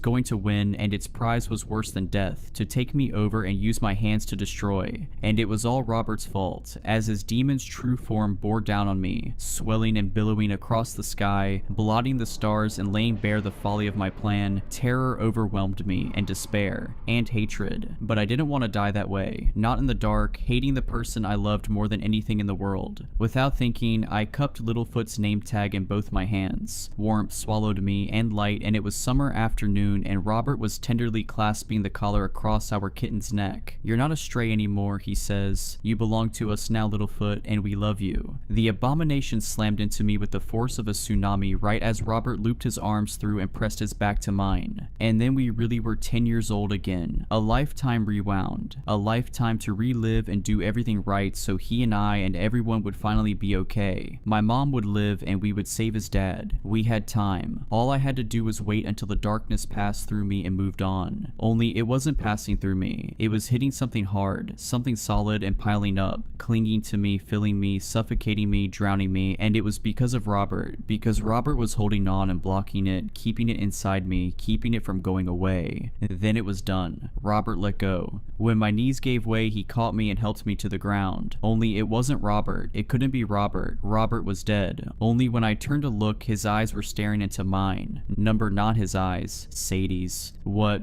I couldn't breathe. What was wrong with my chest? Honey, what are you doing here? Sadie's voice was shaking. It's my dad. He told me you were here and memories crashed over me. Robert's voice, broken and ragged and terrified. My dad told me to kill you. My dad told me to help you. For a wonderful second, I was light and whole and happy and above all triumphant. Robert had broken the curse in more than one way. If he just held on a little longer, I could have told him. I could tell him that we all needed him, that none of us were better off without him, that we all loved him more than he could ever. Darkness drowned me then, and hate. Hate that I could never have imagined. Hate that devours, hate that corrodes, hate that eats its way out to destroy. I don't know what Sadie saw in my face. I don't want to know. I just know that it made her run away. That it made Cassie send a text that said, if you ever come near my daughter again, I might actually kill you. I haven't seen either of them since. I don't think I ever will. Robert's demon hasn't escaped. The hatred is still here, right here. I'd say I'm mainlining hatred incarnate, only you can't mainline yourself. This is what I get to be now until I die. A jar of clay. A prison for a demon that isn't even mine. It's all Robert's fault and I hate him for it. I hate him. More than he could have feared. More than he could ever imagine. That's what I'd say to him right now. Screw you, Robert. You were the only thing that felt like home and you burned yourself down anyway. I hate you. I will always hate you. I hate you more than you could ever know. I hate you so much, but I love you even more and that will never stop. No lie. If you enjoyed these stories, please consider subscribing and liking this video. Let me know your thoughts of these stories in the comments below. I frequently talk to my viewers there. But anyways, I hope you were creeped out. Just kidding. Stay safe.